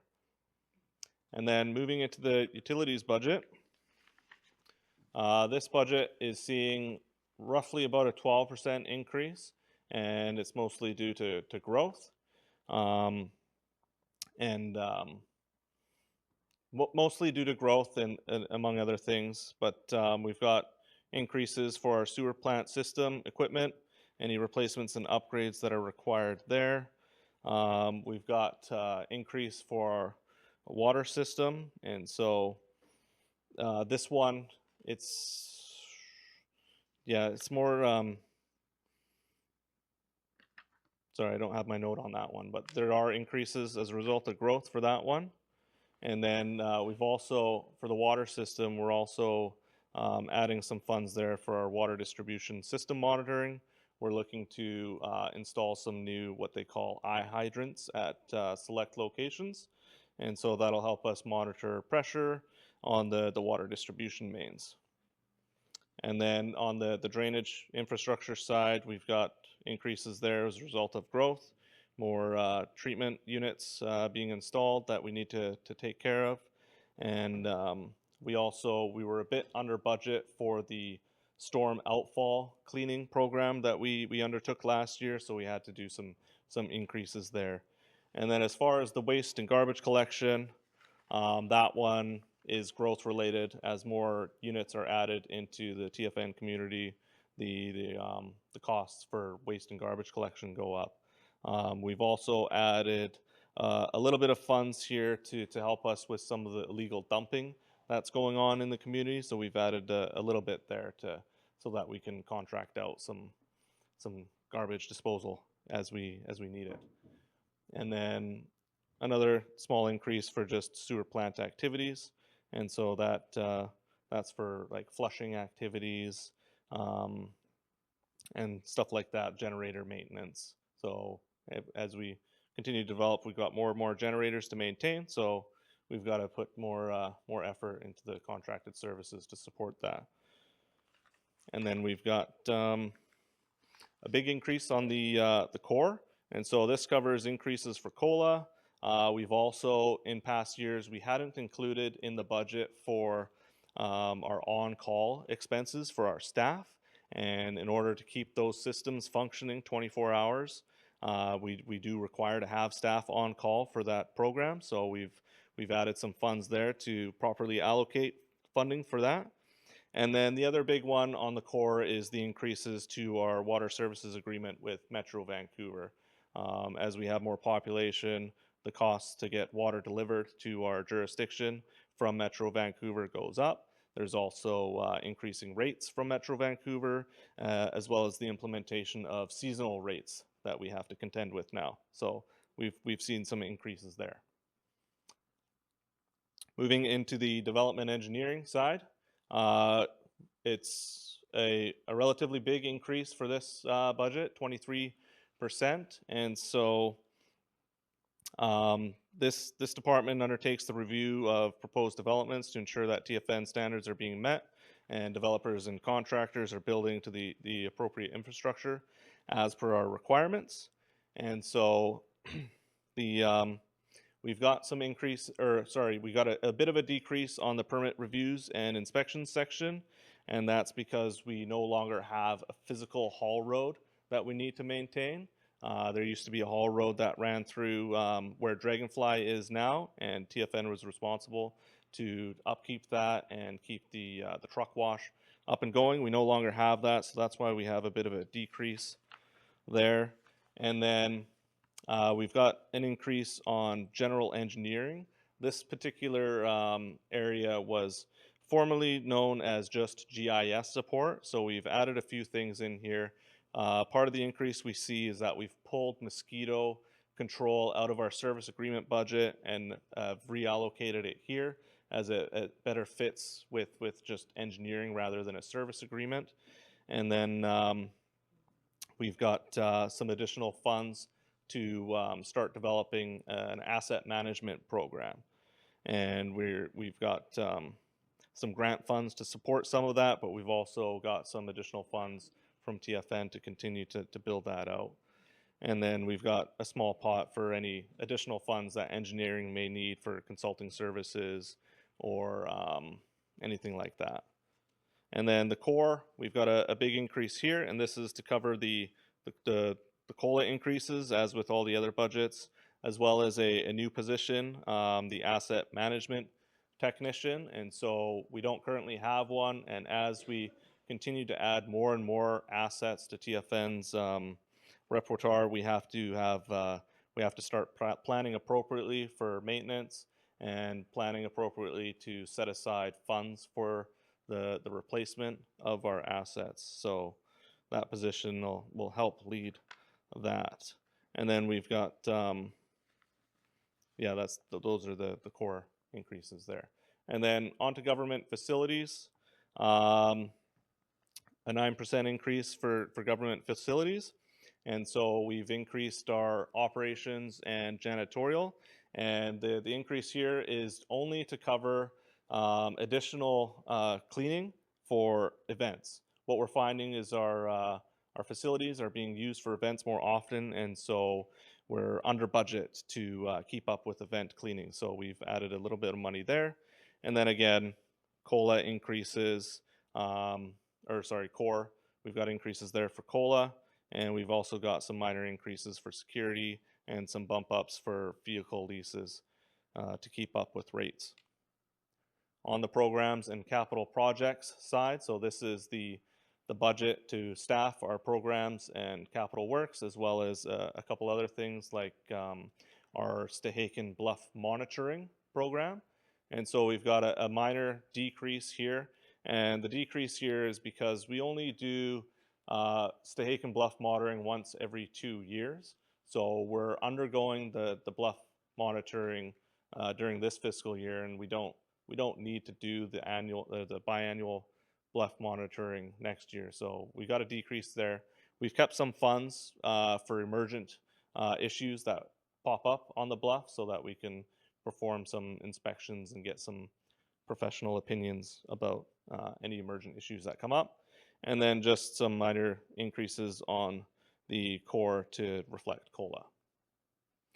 In the services agreement budget, This budget includes the costs of service agreements, such as the provision of policing, animal control, fire protection services that TFN has with Delta, and previously our mosquito and invasive plant control has been in this budget. We've reallocated that to more appropriate budgets, so just moving some money around, not necessarily increasing.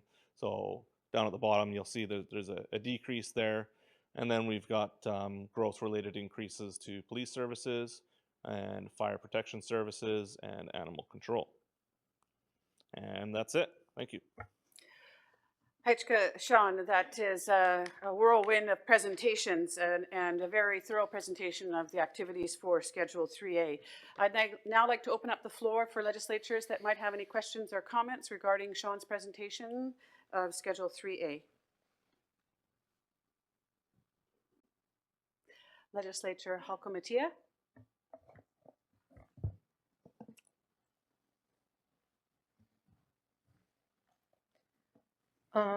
Yeah, Heichka Squeakle thank you for the feather, Dayton.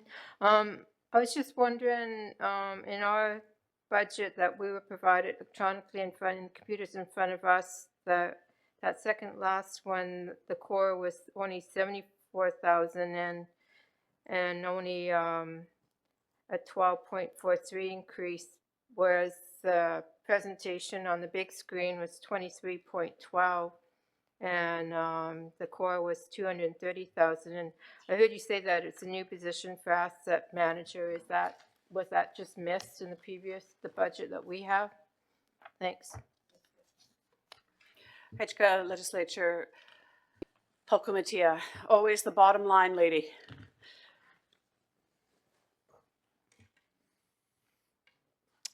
Heichka Squeakle, Heichka Feather Runner. So I'm not sure why there would be a difference in the budget that you have versus the budget that was presented tonight. I don't have an answer for that, but Jen, could you pull up the slide again so I can go just jump to the one with the 23% increase?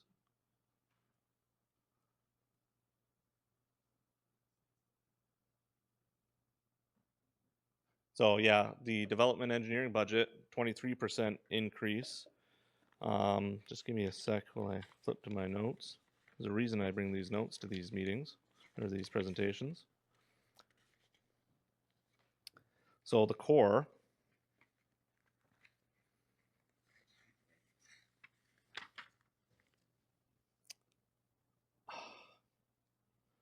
I couldn't tell you. I'd have to dive into the budgets and really look at them to find out what element might be missing there. Legislature Halkomatia.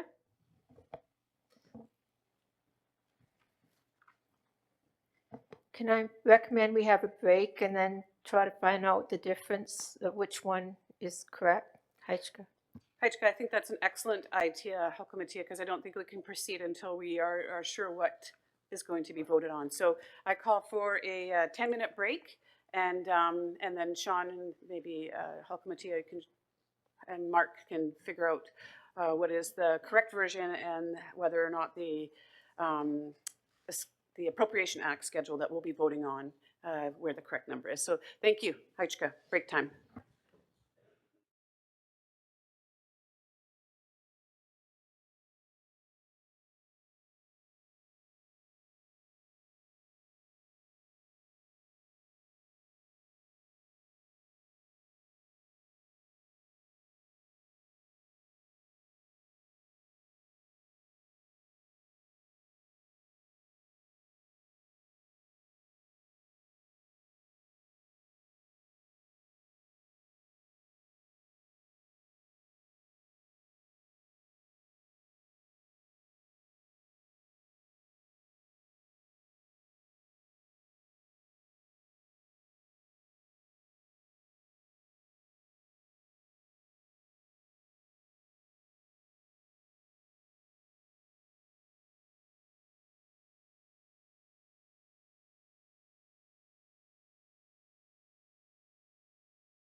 All righty, now laws at the table, we can get started.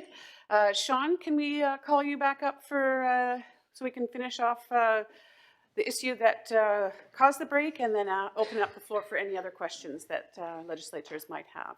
Heichka Squeakle, Heichka Feather Runner. So we got to the bottom of it. The presentations you guys are looking at are outdated. And so the difference is on the bottom bullet, the core is a 230% increase to core. The ones you guys are looking at, I believe, probably shows 74 maybe increase to core. And so the reason for that is the asset management technician hadn't been applied. So that's where we see the change there. So the increase to core is for the new position, as well as the cost to support the position with all the benefits. Heichka, Sean, Legislature Halkamatia, does that satisfy your question? A thumbs up is given. All right, any questions to Sean with respect to the schedule?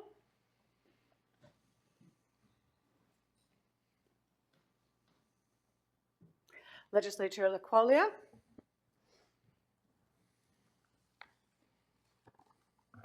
Hi, Squeakle. Thank you for the feather, Dayton.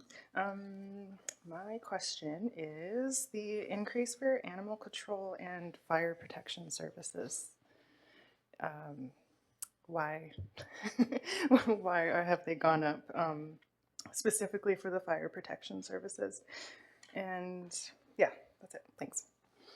Heichka Legislator Sean.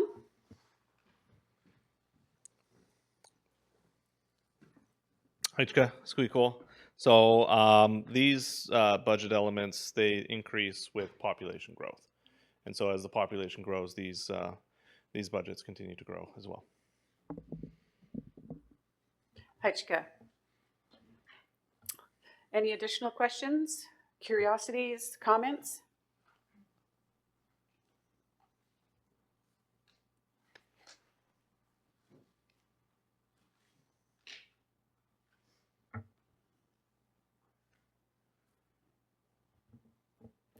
Legislature Tehuilam.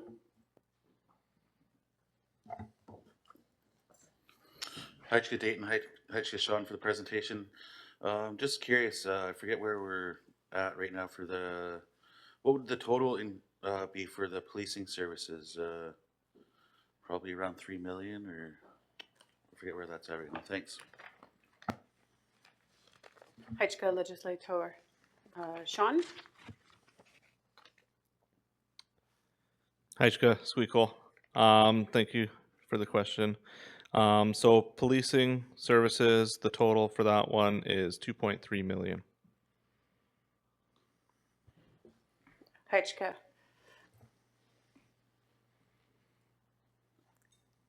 Any further questions regarding this schedule?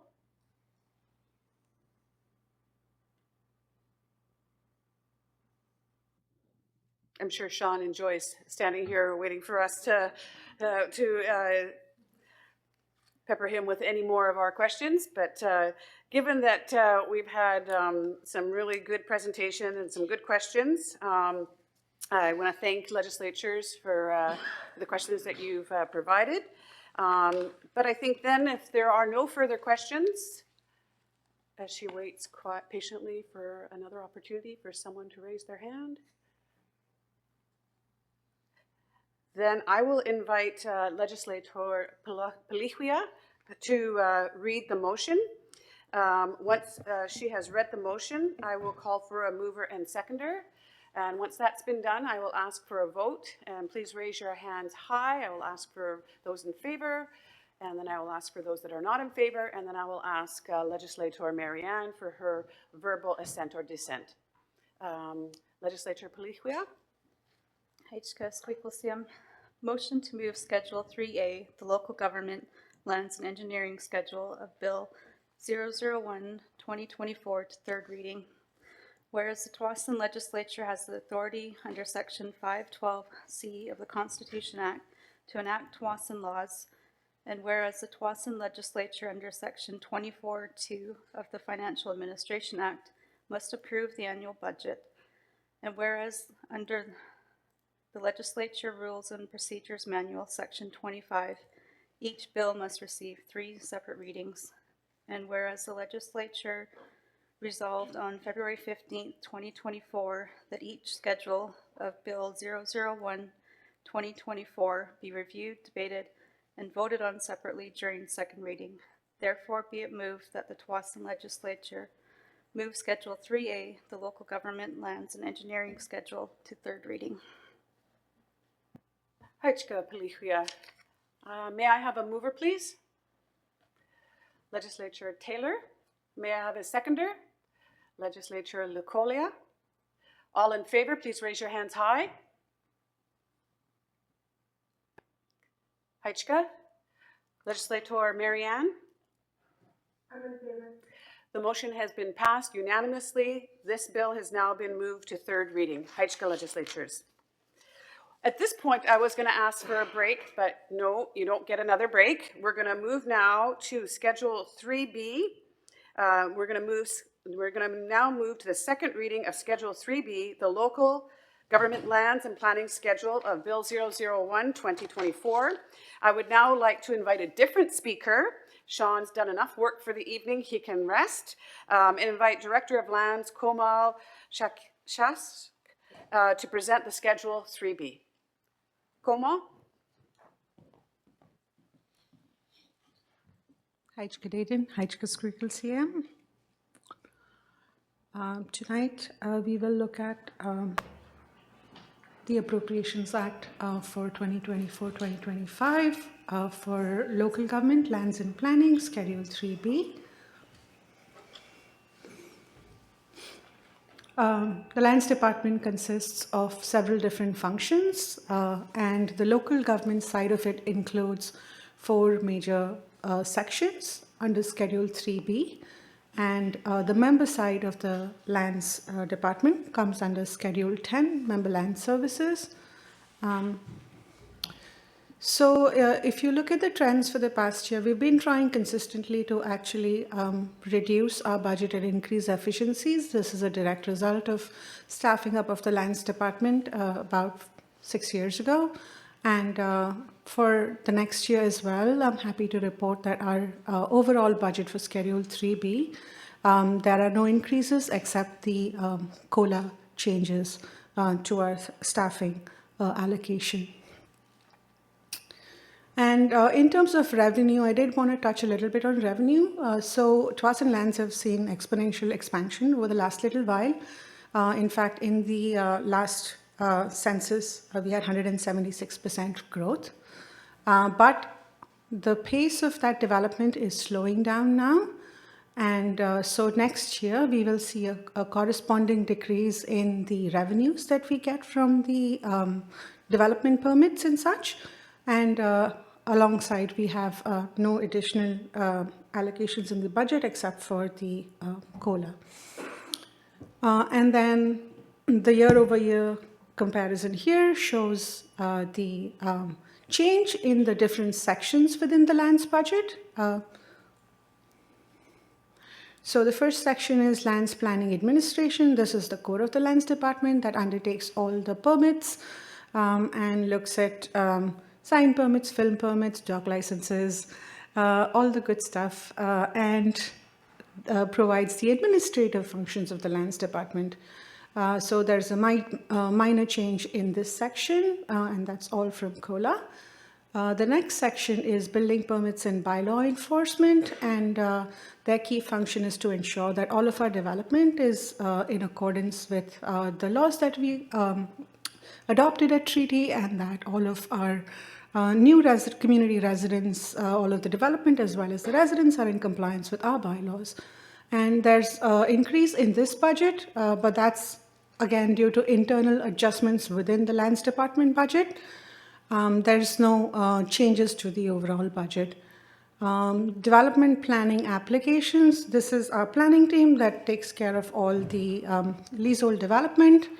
And there's a decrease in this budget of 15.79%. This team was also successful last year in securing grants worth $150,000 for our land use plan update. The next section is planning policy and projects, or our community planning team. This team really provides robust support to our capital planning group and all of our projects when they are in the programming phase. That work is undertaken by this team, as well as this team also looks at securing grants that align with our existing capital projects. Over the last 5 years, this team has secured $4.28 million in grant funding. Particularly in the last year, it was $1.18 million through $310,000 for the Sustainability Charter, $310,000 for our Cultural Hub, and $671,000 for our Community Farm Precinct in the past fiscal year. Again, the increase that you see in this particular section of the budget, what we've done is we've moved around some staffing allocations within the Lands Department, depending on what functions are needed. But there's no major change to the overall budget. HKCM. Hechka Kulmo, thank you very much for your presentation. I now open up the floor for legislators for any questions with respect to Schedule 3B for Kulmo.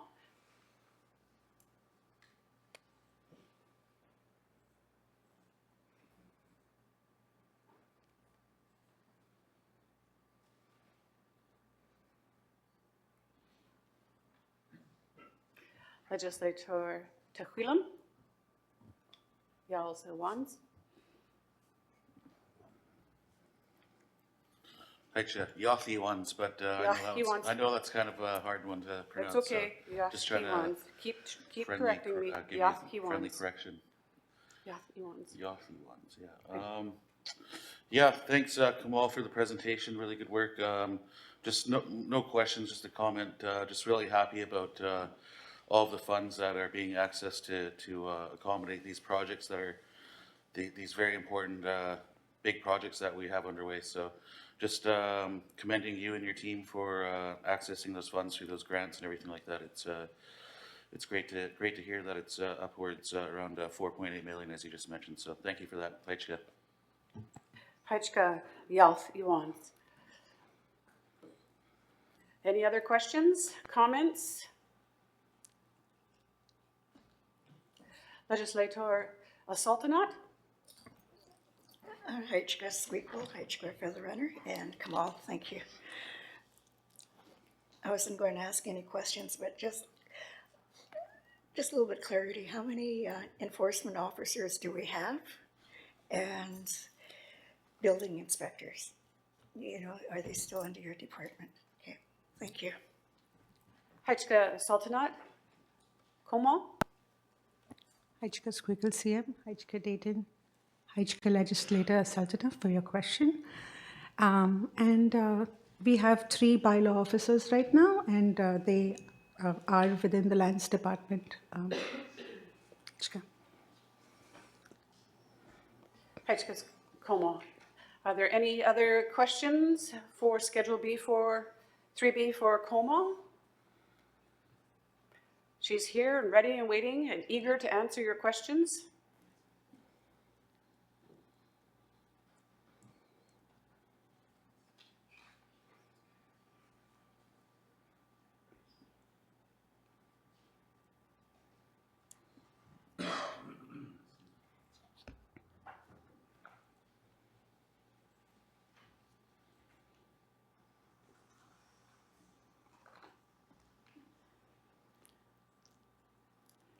All right, I've learned a long time ago to give plenty of time for people to really consider that they have no questions or no more comments.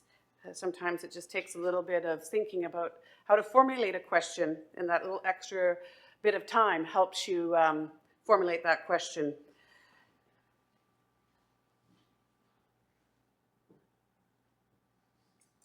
Legislature Sultanat. Hechka Squeakle and Featherrunner. You know, there's with so many staff members, new ones, you know, like I find it's hard to keep the faces to the names. So I guess my question is, how many staff do you have in the lands building? You know, like I know there's 2 new faces at the desk and I couldn't remember who they were. But anyhow, just how many people are in the lands? Aichka. Hajka Sultanat, Legislature Sultanat Como. Hajka Squeakle CM, Hajka for the question. So this year, under our restructuring and breaking up lands into two sections, we have lands and municipal infrastructure that Sean heads. The lands portion of it is 24 staff members. The rest are all his.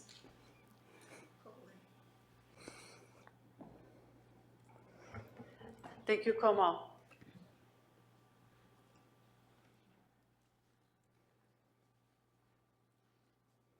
So maybe just a point of clarification. You split the department in two. You have 25. Sean has 20? Hajka. Does that give you a fuller number, Sultanat? Excellent. All right. All right. One more pause to let you think about any questions that you're wishing to formulate or comments that you'd like to make.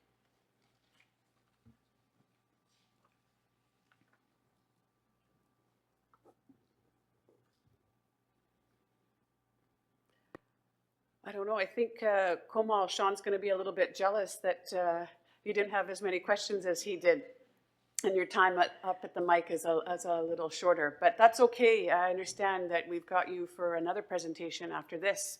We're moving along quite well. I really just want to make sure that all of there's an opportunity for all of you to ask any questions that you might have, Komal, with respect to this schedule. All right, Legislator Lecolia, you rewarded me. You rewarded my patience. Hajka Squeakle, thank you, Dayton, for the feather. Thank you for the presentation, Kamal. I was looking at the bylaw enforcement. I know we've had a lot, I've just heard through the community pretty much for a very long time about off-leash dogs. Is our bylaw enforcement able to, rather than just provide warning, or is there like a ticketing system or something like that? And what type of ticketing systems do we have that bylaw is able to enforce? Like if there's, I'm not really sure, I'm not too informed on that, but maybe some clarification. Thanks. Hajka Legislator Lecolia, Como?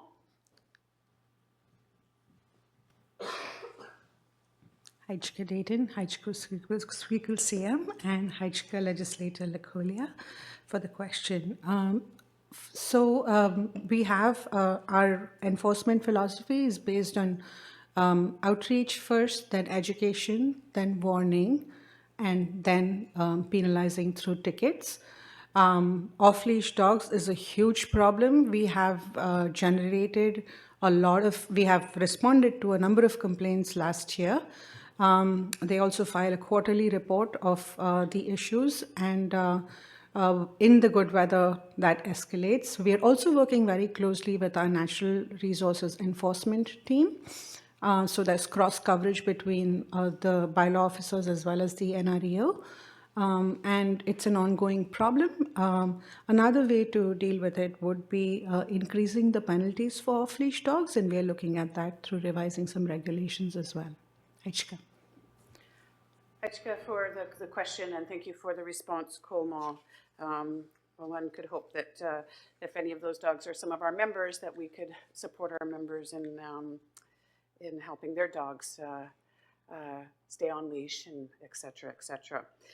All right, I think I'm ready to move to the next part of this agenda and close the debate on this particular schedule. Thank you for your questions and your curiosities. I'd like to now invite Melinda, Legislature Squamiah, to read the motion to move Schedule 3B to the third reading. I will then ask for a mover and a seconder.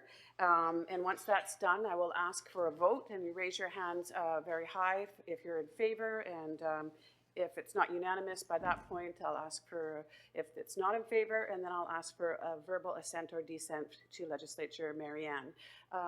Thank you, Legislature Squamiah. If you could please read the motion. Hitchcock for the Feather, Hitchcock Squeakle. Motion to move Schedule 3B, the Local Government Lands and Planning Schedule, Bill 001, 2024 to third reading. Whereas the Tsawwassen Legislature has the authority under Section 512C of the Constitution Act to enact Tsawwassen laws, and whereas Tsawwassen Legislature under Section 24.2 of the Financial Administration Act must approve the annual budget, and whereas under the Legislature Rules and Procedures Manual, Section 25, each bill must receive 3 separate readings. And whereas the Legislature resolved on February 15th, 2024, that each schedule of Bill 001, 2024 be reviewed, debated, and voted on separately during second reading. Therefore, be it moved that the Tsawwassen Legislature move Schedule 3B, the Local Government Lands and Planning Schedule, to third reading. Hitchcock Legislature. All in, woohoo, I caught myself this time. May I have a mover, please? Legislature Tequila, may I have a seconder, please? Legislature Palihuia, all in favor? Raise your hands high. It's unanimous at the table. Legislature Marianne? I'm in favor. Motion passed unanimously. Hitchcock Legislatures. Given that we have a little bit more time here, I think that we're going to move to Schedule 10, Members' Lands and Municipal Services, Schedule Bill 001, 2024, the second reading. And I'd like to invite Komal to present this schedule, and this will be the last schedule for tonight. Komal? Hitchcock Squeakle Sam.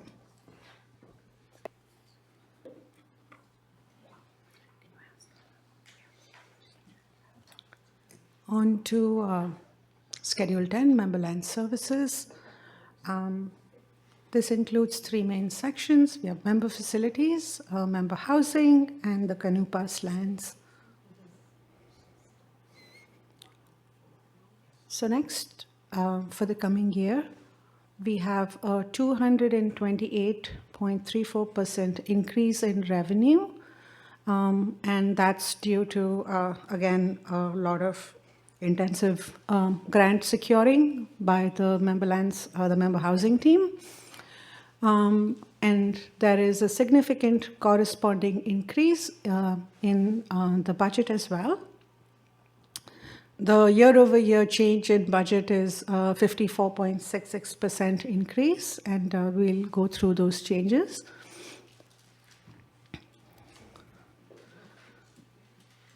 So the first section is the member facilities property management, and this takes care of all the costs to maintain all of our member facilities. The capital costs are in the capital budget, but these are the operational costs of all of our member facilities, such as the Longhouse, the new cultural center, the cultural hub, the community farm, and the increase in budget due to the increase in the operating expenses of those budgets is 152% increase year over year. This is also because of initially our budget used to have a very small allocation just for our community garden next to the admin building. This year we've added the community farm operating budget to this schedule, so you see an additional $117,000 in this budget. And then various different staff that used to work on member facilities, like the community farm, member facilities, as well as within the planning team, all of those positions are consolidated within this budget. So there's just, these are not new positions, this is just all the different positions that worked on member facilities, they're now consolidated in this budget. So that's why you see an overall increase in the member facilities portion of the budget. And moving on to member housing, this team works to achieve our strategic plan goal of all of our members having a home that meets their needs in all the many forms that housing comes. And they are responsible for all of the housing functions, helping members develop lands as well as build new homes, helping members secure grants for their homes, rental housing, property management, and all the different things that come with it. So As I mentioned, we have a significant increase in revenue. That's through the CMHC co-investment fund allocation that we received, which was $435,000. We also received allocation of $2.48 million over the next 3 years through the CMHC Housing Accessibility Fund. Through working with our PIGA team, the CERNAC housing allocation is also $1.17 million for the next year. And then finally, the CMHC Rapid Housing Initiative, we received $1.3 million. All of these were grants that our staff wrote in-house and secured to further housing development on TFN lands. Finally, there's 2 small grants for through CMHC. One is the renovation grant for $45,000, and the last one was housing accessibility for seniors, which is a $20,000 allocation. So the increases for the member housing section of the budget, it's a 58.22% budget increase. $500,000 have been allocated for implementing the Housing Authority work. For the last several years, we have been developing our housing program strategically. We first developed our comprehensive housing strategy and moved on to do a complete housing needs assessment of our membership. And finally, we had a business plan for the Housing Authority. Now we want to be able to implement the structure of the Housing Authority that would bring to life some of the ideas which legislator Palikwa was discussing earlier, such as bringing ready-to-occupy homes to market for members. So all of that work is underway, and we are working with a consultant that we are very fortunate to have to kickstart that work. From all of the other grant funding, there's an allocation of $3.15 million for servicing grants for members that are seeking to develop their lands for building homes for the family. There's a lot of historic disinvestment in our lands. The former reserve lands did not have all of the infrastructure, and there's so many problems that members have been facing in terms of drainage and grading and the land being low and all manner of things. And due to the commitment of Executive Council to be able to assist members in every way possible, there's a significant allocation for the servicing grants. There's also the flow-through money from the CMHC grants that we got that will go directly to reduce the cost of building homes in the community housing area. That's a $1.24 million allocation. And then the rest of the increases are the COLA increases like in every other budget. And just a very quick update, we have 4 ongoing member home construction projects. 3 of them have received the new home construction grants. 8 renovation projects were completed for members from the grant funding that we received. There's 3 other minor renovation projects, and we've received funding to do 7 more renovations, member-owned homes. We have 4 ongoing member subdivisions, and then we are also renovating our rental housing stock. So 4 of the units have been extensively renovated, and 14 units have been complete. The regular renovations have been complete. As Sean mentioned earlier, the 12 turnkey duplexes are expected to be completed in summer 2024. And there's an increase in, it's not a new position, but there's some turnover in staff. We have a new full-time housing planner, and we've been able to fill our 2 property management positions as well. That's just a quick overview of what we've been able to accomplish in the past year. For the next year, we are looking at updating the housing needs report, because as more and more youth are, even though we have the 36-unit complex, which is a really inspiring project, and it's about 80% occupied, but we still have a lot of youth on our waiting list, and they want smaller units, so looking to develop some of that on the 13-acre parcel potentially. We are also looking for more funding through the Indigenous Housing Fund to help build more turnkey projects for members. And in terms of policy work, we were able to enhance the existing policies to support member homes. The policy for pre-construction costs was simplified further, and site servicing reimbursement is now available to existing homes as well, because a lot of times people are not going to build their homes, build new homes, but they still have those infrastructure gaps on their properties, and so that is able to be supported as well. And then we are working on updates to the LALIB rental housing policy as well. There's some pictures of the 36 family unit multifamily and the lot A and B. Last night we had a mortgage workshop with our youth. Really excited with all the interest in the community, with our young ones beginning to think of building homes on TFN lands. The last section of this schedule are the Kanupas lands. We're in the process of bringing these lands, folding in these lands into TFN jurisdiction. That would increase our treaty settlement lands, the area, by 173 acres. And all of these lands are the lands that are that connect us to the water, culturally and historically significant lands for our nation.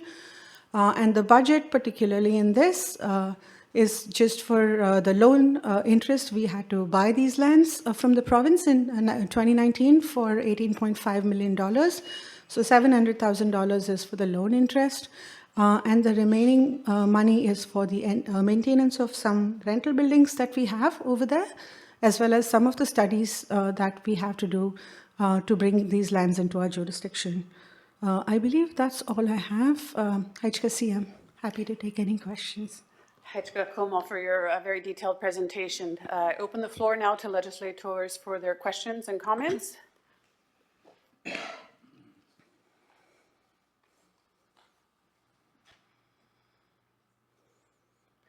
Legislature Spalaktowit. Thank you for the runner. I just have one question about the member housing. For the rental homes, is there a limit for repairs to one home? Hajka for the question, Legislator Komal. Hajka Dayton, Hajka Squeakle CM, Hajka for the question. We carry out regular inspections for the rental homes, and based on the inspections, we prioritize the level of repairs, but there are no limits as such. We do have regulations on the tenant responsibilities and the upkeep of the home, but we prioritize based on health and safety the renovations of the homes. Hajka. Hajka. Any other questions, legislators? Legislator Sultanat.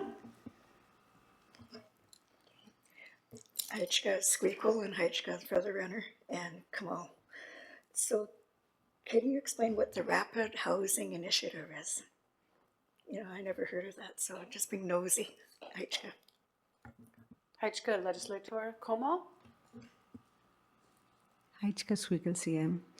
Hajka for the question. The Rapid Housing Initiative was a program that was launched last year by the CMHC, and it was a very competitive program. You have to, from the time that you secure the grant, you have to be able to build the home within 18 months, and that's why it's called the Rapid Housing Initiative. And the idea there is to create many additional units because of the housing shortage. So we have applied that towards building 7 attached units on 28th Avenue, where the old home that you were referring to earlier. That's where that was a small home, and we are able to build attached units for our youth that are transitioning to independent living.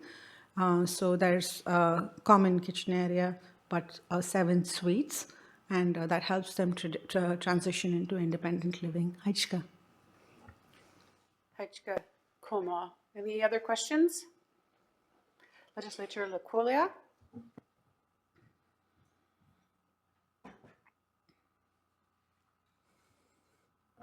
Hajka Squeakle, thank you for the feather ding. About the Canoe Pass lands. Very interesting, very exciting.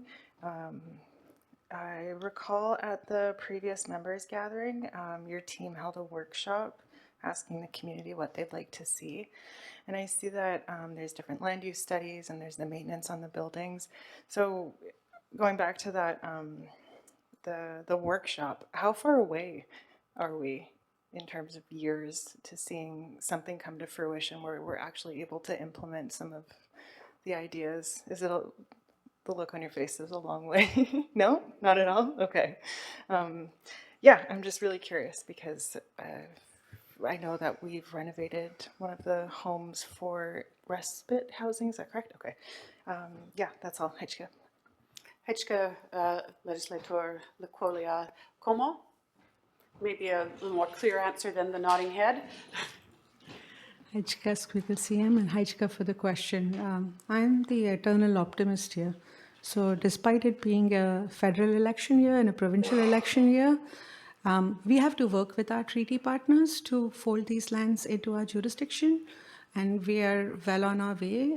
We have informally communicated our intent with both our treaty partners. We've received their support. We are working now through completing some of the conditions that we need to comply with, such as ensuring that we have adequate servicing on those lands. We're working with the City of Delta very collaboratively on that. Once that is done, we are able to provide the formal notice of incorporation. That's a 6-month period. We're also working on a communication strategy for that. I am very hopeful that it's not many years. Hechka CM. Hechka como. Legislator Sultanat.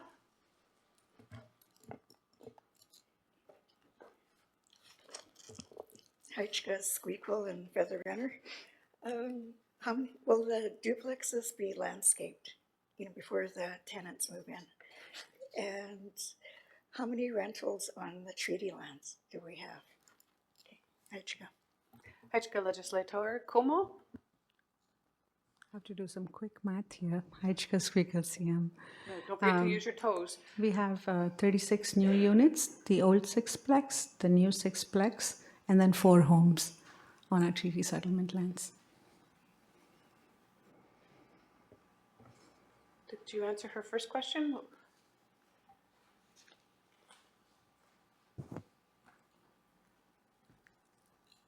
Legislator Sultanat? Will the duplexes be landscaped before the tenants move in? Okay, Hechka Legislator. Como? Hechka CM, and sorry for that lapse. Yes, they will be landscaped. Hechka. Hechka. Any other questions?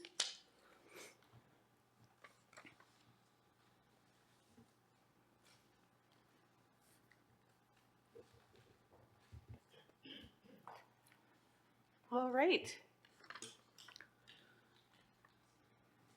I would now like to invite Legislature Spalaktowit to read the motion to move Schedule 10 to third reading. I will then ask for a mover and a seconder, and then I will ask for you to raise your hands to vote in favor or against moving the motion to the third reading, and then I will ask Legislator Marianne for her verbal assent or dissent. Legislature Spalaktowit, Hechka. Hechka Squeakle, thank you for the runner. Motion to move Schedule 10, the member lands and municipal service schedule of Bill 001-2024 to third reading. Whereas the Tsawwassen legislator has authority under Section 5.12C of the Constitution Act to enact Tsawwassen laws, and whereas the Tsawwassen legislator under Section 24(2) of the Financial Administration Act must approve the annual budget, and whereas under the Legislative Rules and Procedures Manual, Section 25, each bill must receive 3 separate readings, and whereas the legislature resolved on February 15, 2024, that each schedule of Bill 001-2024 be reviewed and debated and voted on separately during second reading, therefore be it moved that the Tsawwassen legislature move Schedule 10, the members' lands and municipal service schedule to third reading. Hechka Legislature Spalaktowit. May I have a mover? Legislature Lequolia. May I have a seconder? Legislature Tequilum, Yalth Wans. All in favor? Unanimous at the table. Marianne, Legislator Marianne? I'm in favor. Motion passed unanimously. Great work, legislatures. We've got a lot of work done today. I'm very grateful that we're advancing this work in such a good way. This concludes our official business for tonight. I'm not sure if our drummers were aware what time we were going to be finishing our work tonight, but I'm wondering who's going to be coming to drum us out. They're almost here? Okay, all right. So I guess I'll just move on with some of my thank yous quickly. I want to always thank Nicole Watson for her table blessing and her very good and heartfelt words for blessing the food, and for Connie and Jessica Adams for drumming us in our ceremonial procession and the one that we're going to use to exit.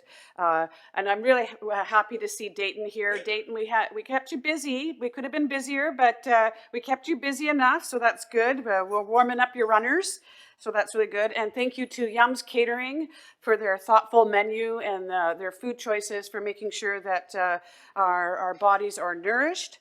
Thank you to the elders that stayed here and that are online.